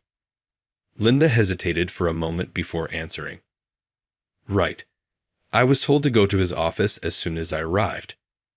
She glanced at me with a hint of hesitation. "Since you were also summoned, let's go together." Reluctantly, I accompanied her to the president's office. She complained about her foot pain the entire way, insisting on walking as slowly as possible, which only added to my irritation. Despite her apparent injury, she never once offered me an apology. I felt completely justified in my decision not to forgive her. When we arrived at the president's office, I knocked on the door and stepped inside. The moment we entered, the president's stern expression was impossible to miss. It was clear he meant business. Linda, however, straightened up instantly, as if she hadn't been complaining about her pain just moments earlier. "Good morning, Mr. President," she said in a voice dripping with artificial politeness. "What can I do for you today?" If someone hadn't witnessed her behavior the day before, they might have thought she was the model employee. But the president wasn't fooled. His cold stare made that abundantly clear. "It's too late to try and fix your attitude," he said firmly. "Your punishment has already been decided." "Punishment?" Linda's face turned pale. What do you mean by punishment? You are being dismissed for misconduct, the president said without hesitation. We no longer need you at this company. You mean I'm fired? Linda's voice quivered as she took a shaky step toward him, only to stumble due to her injured leg. She looked desperate, but the president remained unmoved. First, he began, let's address your harassment of subordinates. I haven't harassed anyone. Linda protested. I admit I've been strict, but it was to train my team. I stood silently by the president's side as he pulled out a voice recorder. This device contains recordings of your abusive remarks, he said, pressing play. Linda's familiar insults about education and job positions echoed in the room, leaving her visibly shaken. Did I really say all that? She muttered, her face pale. Yes, I said firmly. Both I and the other employees endured your abuse every day. Can you understand our suffering now? I'm sorry, Linda whispered. It was the first time I'd ever heard her offer a genuine apology, but it wasn't enough to undo the damage she caused. The president wasn't finished. Second, he said, you caused trouble for our clients. He held up a document detailing the offensive email sent from her computer. Our investigator revealed that you wrote this. Do you have any explanation? Linda's shoulders slumped in defeat. I'm sorry, she admitted, her voice barely audible. But the most shocking revelation was yet to come. The president played footage from the office's security cameras, showing Linda sneaking around and rifling through her colleagues' belongings. As the video played, Linda's remorseful demeanor vanished. She began to sweat, her eyes darting nervously toward the screen. I checked all the security camera positions, she stammered. How did you even get this footage? I shouldn't be on tape. The security footage was clear. She had been sneaking around the office, rifling through employees' belongings. Her demeanor, once arrogant and self-assured, had crumbled entirely. The president's voice was firm as he addressed her. Recently, employees have reported wallets and personal belongings going missing. That's why we installed additional security cameras. And yet, even as a department head, you resorted to theft. What were you thinking? Linda's legs gave out beneath her, and she slumped to the floor. For a moment, she sat in silence, her head hung low.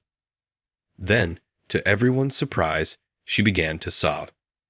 The sound was raw and unrestrained, echoing through the office like a lament. After what felt like an eternity, she finally began to speak. The truth is, she started, her voice shaking, I bought too many luxury items and went into debt. The repayment deadline was coming up, and my parents refused to help me anymore. But I didn't know what else to do, so I started stealing from the employees. Her confession hung in the air, heavy with disbelief. I had suspected there might be more to her actions, but hearing it laid out so plainly was still shocking. Linda, who had flaunted her wealth and looked down on others, had been living a lie all along. You could have sold the luxury items, I muttered, unable to hide my frustration. Linda burst into tears again. I did sell them, she cried, her voice breaking. But the buyers said they weren't popular or had scratches, so they didn't bring in much money. I didn't have enough to pay off my debts.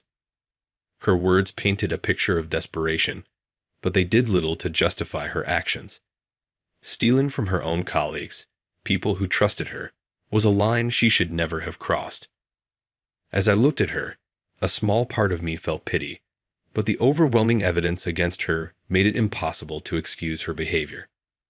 Between the recordings of her verbal abuse, the email scandal, and now the thefts, it was clear that Linda's actions weren't just a result of desperation. They were rooted in selfishness and arrogance. It's unfortunate, I said finally, my voice calm but firm. But the evidence speaks for itself. Your reasons don't justify your actions, Linda. You need to reflect on what you've done and atone for your sins. Linda looked up at me, tears streaming down her face. I'm sorry, she whispered. But the words felt hollow. Her apology meant little until she took real steps to make amends. The president nodded in agreement. "We've consulted with the authorities, Linda," he said gravely.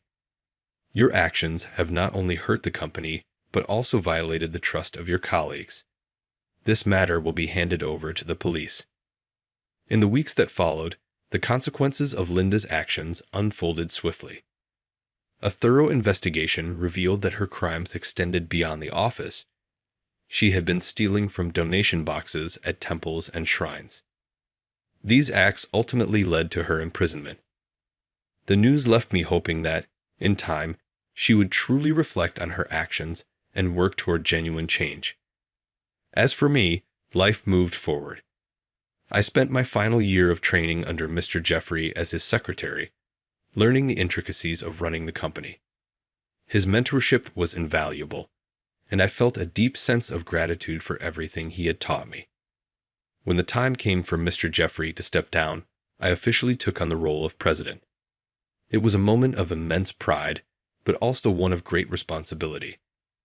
I resolved to lead the company with the same principles that had guided me throughout my career: valuing hard work, fostering a supportive environment, and prioritizing employee performance over educational background. My younger brother, who had been serving as the executive vice president, stepped into the role of vice president. His intelligence and dedication made him an indispensable part of the leadership team. Working alongside him was not only a source of inspiration, but also a reminder of the sacrifices we had both made to get here. As I look to the future, my goal is to create a workplace where every employee feels valued and rewarded for their contributions. I want to honor the legacy of my father, the vision of Mr. Jeffrey, and the hard work of every individual who has played a role in shaping this company. Together, we will continue to grow and cherish the community we've built.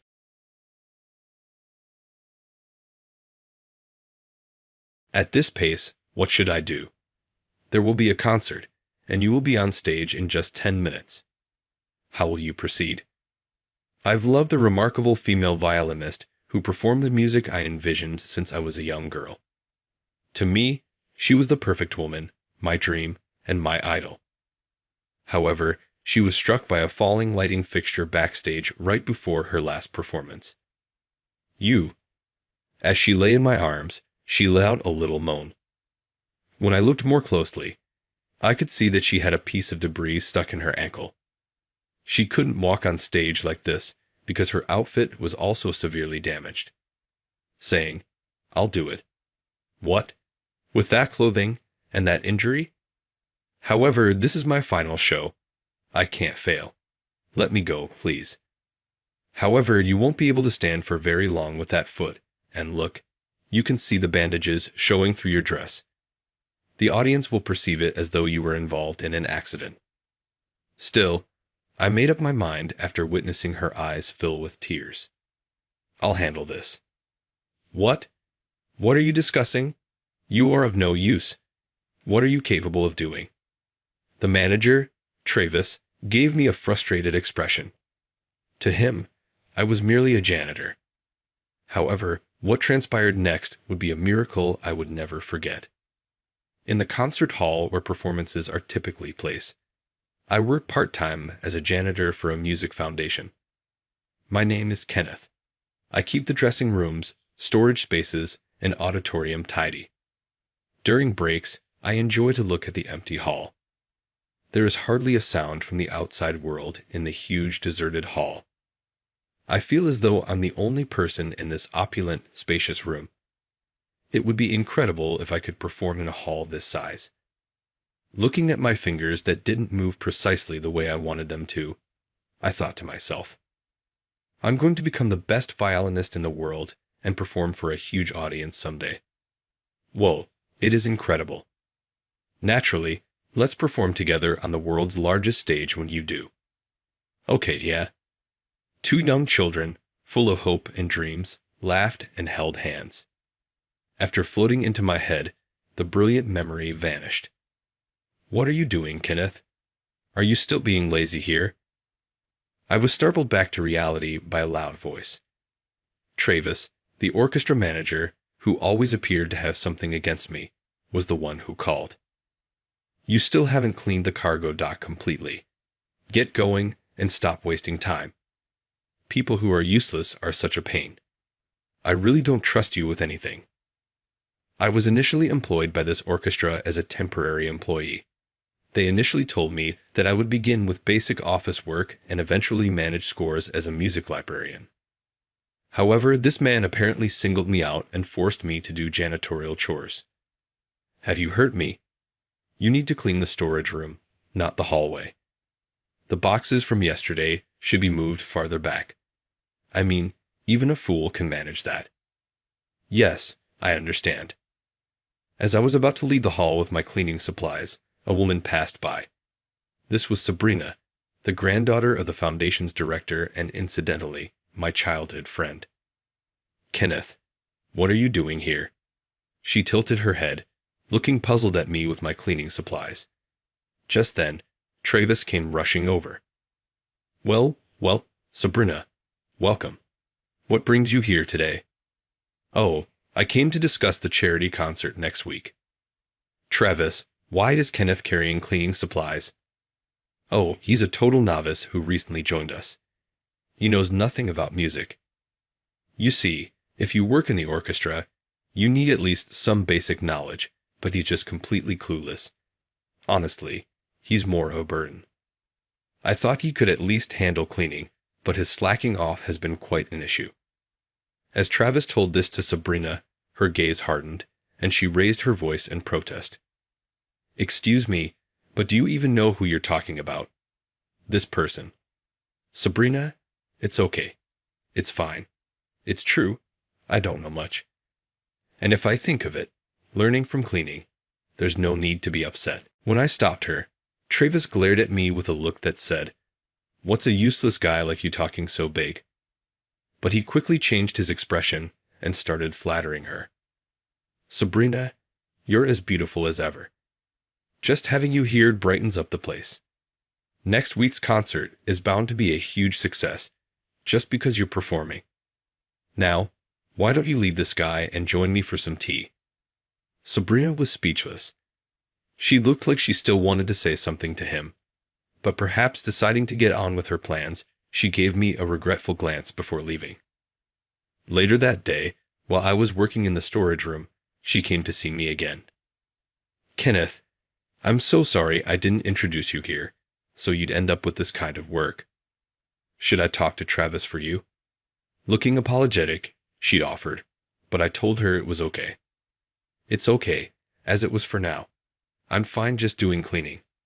Besides, I've hardly ever done a part-time job before, so it's not entirely wrong to say I'm still useless. I'll just keep working hard to be helpful to everyone. Honestly, Kenneth, you really are too humble. She sighed softly, smiling as she spoke. You know, for this charity concert, I'll be performing a solo. But I've decided it'll be my last. What? Why? You've worked so hard since you were young, aiming to become a professional violinist.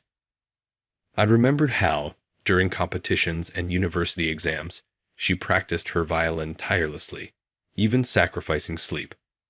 Once, when she developed tendinitis from over-practicing, she went so far as to get pain-relieving injections just to compete. I had always thought she'd go on to become a professional. Why would she suddenly quit? When I looked at her in shock, she gave me a sad smile.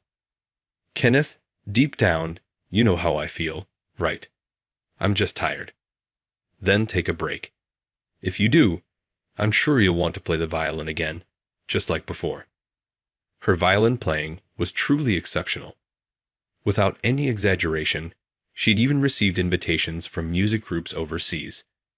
She had a dedicated fan base, released solo concerts, and even CDs of original pieces.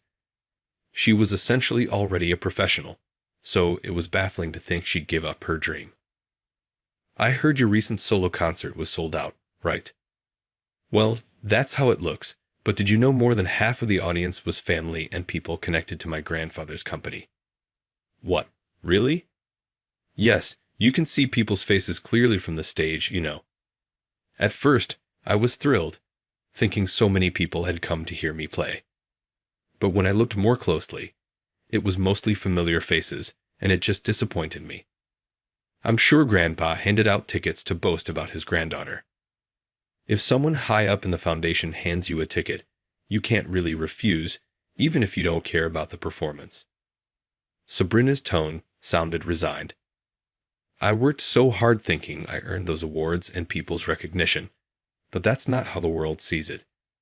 To them, I'm just a rich foundation's granddaughter who got her awards through money and connections. They think I play the violin like it's some luxury accessory. Sure, being able to afford a multi-million-dollar violin is thanks to money, but no one sees my actual skill. Lately, playing the violin just doesn't feel fulfilling anymore.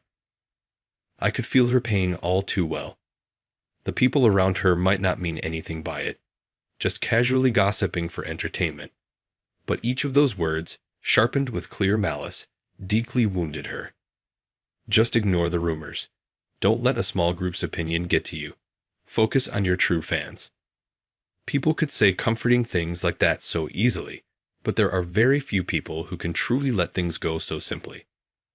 Honestly, I had noticed that your playing has seemed a bit lifeless lately. Right. That's why I think it's time to let go.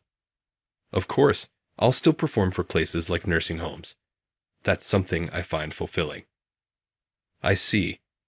I've always loved your music, so it'll be hard to let it go. Thank you. Promise me you'll be at the last concert, Kenneth.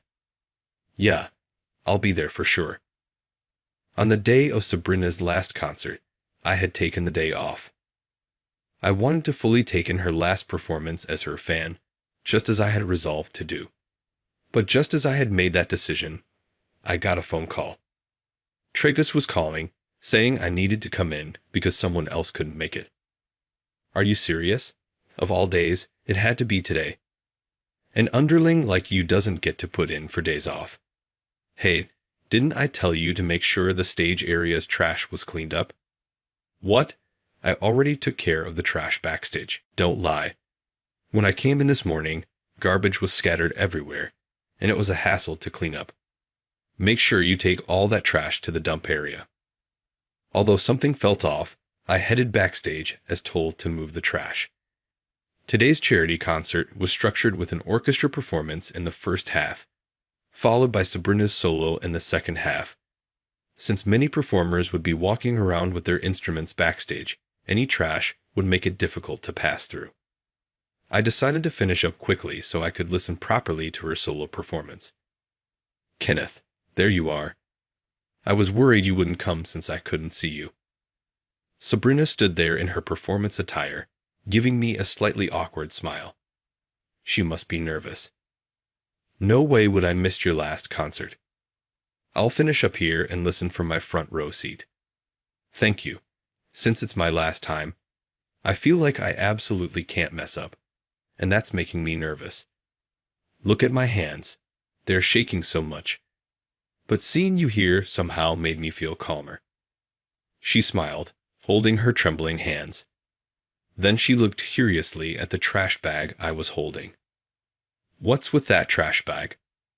Oh, Travis told me I need to take all the trash around here to the dump area.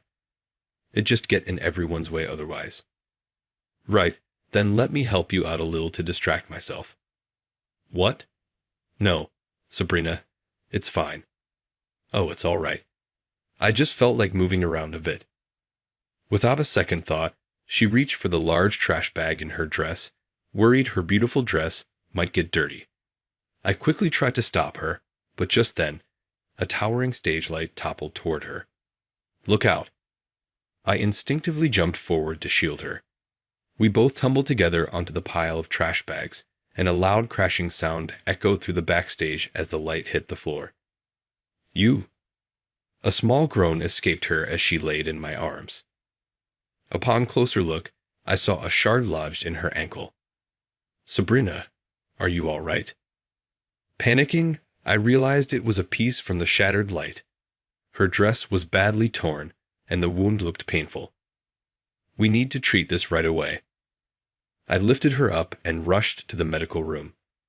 Fortunately, the glass was quickly removed, and the injury wasn't too deep. But with her injured foot and torn dress, she wouldn't be able to go on stage like this. It would take at least an hour to dress the wound and find a replacement dress. What should we do at this rate? Just then, Travis arrived, looking for her. He glanced at me with a slightly puzzled expression, then looked down at Sabrina's injured foot, his eyes whitening in shock. "Sabrina, what happened to your foot and dress?" "Well, a stage light fell, and I got hurt. It's not as bad as it looks, but my dress is completely ruined." "What are we going to do? There are only 10 minutes left until your performance." For a moment, Sabrina looked like she was about to cry, but then she quickly steeled herself, her expression determined. "I'll do it." "What? With that injury and dress?" "This is my last performance. I can't fail. Please let me go." "But with that foot, you won't be able to stand for long. And look, the bandages are peeking out from your dress. It'll make it obvious you had an accident to the audience." But still, surely if she went on stage like this, the audience would be too distracted by her injury to appreciate her music. Seeing her large eyes fill with tears, I made a decision. "How much time do you need me to buy?" "Paw?" "No, I mean how much time do you need me to buy? I'll handle it." "What are you talking about?" "I'll buy time. I'll do whatever it takes until they get a chair to support her leg and a new dress prepared." Kenneth, she knew my background well, but even so, she chose to place her trust in me. "Travis, just for a little while. An hour would be enough. Could you let him take the stage for me?" "Him? This guy? Impossible. If we put someone like him on stage, it'll ruin the entire charity concert." "It's all right. I vouch for his talent. Please let him do it." "No. No matter how much you ask, Sabrina, I'm in charge here. Putting an incompetent like him on stage is beyond reckless." Facing Travis's stubborn refusal, I spoke up. "If I fail, I'll take full responsibility. You can fire me, do whatever you want, but please, this is her final performance. Just let me do this. I'm asking too much." Travis glared at me and spat out his words. "Fine. If you think you can, then go ahead, but you'll take all the blame. This will be the last time I have to see your face." "Serves you right." With a parting shot sounding like sour grapes, he left the room. "Well, Sabrina, I'm going now. Don't give up. Let's both do our best to the end." "Yes, I won't give up, Kenneth. Good luck." "Yeah, I'm off."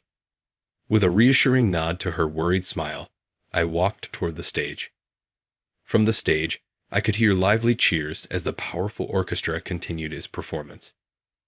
The atmosphere in the hall grew excited, and just as the audience anticipated Sabrina's entrance, a man in everyday clothes, someone they'd never seen before, appeared on stage. "Wait, where's Sabrina? Who's that guy? Did the program change? Get the beautiful violinist out here already." With murmurs from the crowd, I gave a slight bow and took my place in front of the grand piano, its sleek black surface gleaming. My heart pounded in my chest. It had been a long time since I'd felt the touch of the keys. "Calm down. I'm fine. This is all for Sabrina. Come on, fingers, move." I closed my eyes, took a deep breath, and pictured her smile. In the next moment, my tense fingers loosened, moving freely. Starting slowly but with steady rhythm, I began to play. After that, my fingers remembered everything without even thinking. Each melody flowed smoothly from my fingertips. I played a familiar song by a British rock band, arranging it with a pop touch, yet keeping it rich and full. In the audience, I spotted some familiar children's faces. I decided to play a popular anthem song that kids would love. Then delighted voices of "wow" rose from the audience as I continued to play familiar melodies with a lively beat. I could tell the people who'd been grumbling earlier were now captivated by the piano. When I transitioned to classical music, my specialty, I heard more murmurs of appreciation from the audience. "Wait, Isn't that Kenneth? Oh, right. He's that famous pianist they used to call a genius, isn't he? I know him. He used to perform with a renowned orchestra in Germany. Yes, I'd once set records in national competitions and had been known as a prodigy pianist from a young age. I attended a local music school, though I grew up in an ordinary family where piano or violin lessons were seen as things only wealthy kids could do. I'd begged to join simply because a cute girl in the neighborhood was attending that school. That girl was Sabrina. At first, I only wanted to accompany her violin playing, which was why I started piano. But the more I practiced, the more I realized how much I loved it. Before I knew it, we became close, sharing our dreams for the future. I'm going to become the world's greatest violinist and perform in front of countless people someday. Wow, that's amazing. When that happens, will you let me accompany you? Of course. Let's play together on the world's biggest stage. Yeah, with that shared dream, she and I worked hard, hoping to one day stand on the same stage. Especially me. I swept through countless competitions, even gaining a reputation as a prodigy. Right after graduating from music school, I was noticed by a world-renowned conductor, and before long, I was performing with one of the most famous orchestras in the world. Back then, I had no doubt I'd become a professional pianist performing on stages across the globe. But I was just a big fish in a small pond. No matter how much praise I received in my country, the world stage was a different beast. I was stunned by the obvious skill gap between myself and the other musicians in the orchestra. The harder I tried to play well, the more my frustrations seeped into my music, and I ended up floundering. The constant pressure led to small mistakes, and those around me grew critical. Is he really the guy who dominated all those competitions back home? Must have been dreaming. Japan has great food, but talent, not so much. His playing lacks any spark, it's boring, no excitement. He's done for. Each harsh criticism drained my spirit. And then, in a major concert, I made a catastrophic mistake. The contemptuous gazes directed at me from all around, the disappointed voices of people I once trusted. Those memories haunted me night after night until I couldn't even bring myself to touch the keys, let alone stand on a stage. A diagnosis from counseling, PTSD, coupled with anxiety-induced hyperventilation, told me my future as a musician was all but lost. I abandoned my work overseas, returned to Japan, and confined myself at home. A world without music plunged me into darkness. I couldn't bring myself to do anything. Even eating was difficult. Honestly, I think I was in a pretty dangerous state. But in my darkest hour, Sabrina reached out to me. At first, I couldn't even get out of bed, but she was patient and persistent. She brought me meals, cleaned my room, and slowly coaxed me outside with light-hearted conversations. Take it slow. You love music, don't you, Kenneth? If you stay connected to the sound, one day your worn-out heart will start to heal, she said with a gentle smile. She was always my savior, my understanding friend, my closest companion. For her new beginning, I wanted this concert to end on the highest note. With that thought in mind, I realized that here, on stage, I had finally overcome one of my own barriers. Haha, I'm so happy. The words slipped out before I knew it. It seemed my emotions were pouring into the music, and the audience was watching, their eyes shining with enjoyment. As I wrapped up with a final grand flourish, the audience rose to a standing ovation. The hall was filled with thunderous applause, and I was so moved I couldn't speak. When I glanced toward the side of the stage, I saw her in tears. It seemed she'd managed to change into a beautiful white dress just in time. I picked up the microphone by the piano and addressed the audience. Thank you so much for listening to my impromptu performance today. I had been performing overseas, but due to certain reasons, I couldn't bring myself to play piano anymore. But tonight, I got to play for you, and it's all thanks to her. Let me introduce you to the greatest violinist in my world who saved me, Sabrina. I escorted her from the side of the stage, bringing her back out under the spotlight. With a beaming smile, she bowed to the audience. Sabrina, if you're willing, could we perform together like old times? I'd love to. We began with the sonata for piano and violin that we used to practice as kids, followed by many other pieces. We performed as a duet, and everyone was captivated by the way our music intertwined, the perfect harmony we created together. When our performance ended, the applause from the audience continued, unending. Sabrina and I both bowed deeply to the crowd. Kenneth, thank you so much. Because of you, I was able to give the best performance I could for my last time. I have no regrets. After all, I got to play with you again. This is the best memory of my violin career. No, it's thanks to you, Sabrina, that I could play piano again. You've been there for me this whole time. I really appreciate it. Your piano is truly the best, Kenneth. If you don't mind, would you perform with me again someday? Of course, I'll play with you anytime. Thank you so much. She was genuinely overjoyed, as if my overcoming my trauma meant as much to her as it did to me. And with the audience's relentless calls for an encore, we played again side by side. The audience's smiles, their cheers, and the smile of the person I cared for most. I engraved this day into my heart, a memory I would cherish forever. A few days later, the foundation sent an investigation team to look into the incident with Sabrina's injury. Based on the circumstances and security camera footage, it was discovered that Travis was responsible. Apparently, he had been resentful since my hiring at the Music Foundation, with her grandfather, who was the chairman of the foundation, Mr. Moore, involved. Travis believed I'd been hired through connections with the chairman, and he saw me as a threat to his future position as stage manager. Though he hadn't intended to hurt her, he admitted he hoped to intimidate me. To me, her grandfather was just a familiar face from my childhood, like any neighborly grandfather. There had been no favoritism or special treatment. When Travis learned from our manager that I'd once been a famous pianist, he was left utterly stunned. So, you're that renowned pianist they called a genius? I had no idea.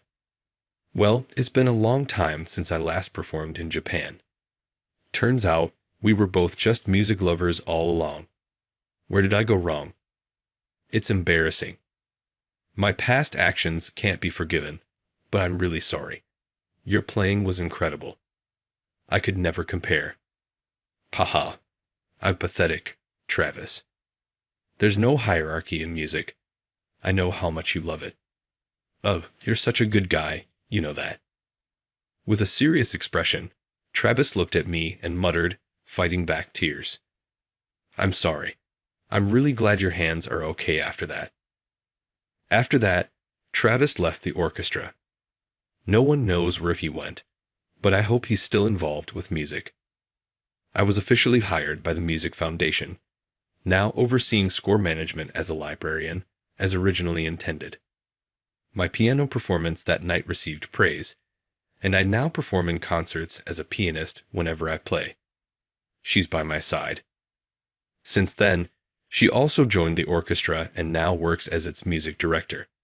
Surprised? She's a natural at it. The way she commands even the most seasoned musicians has earned her the nickname the Empress, no longer just the lady.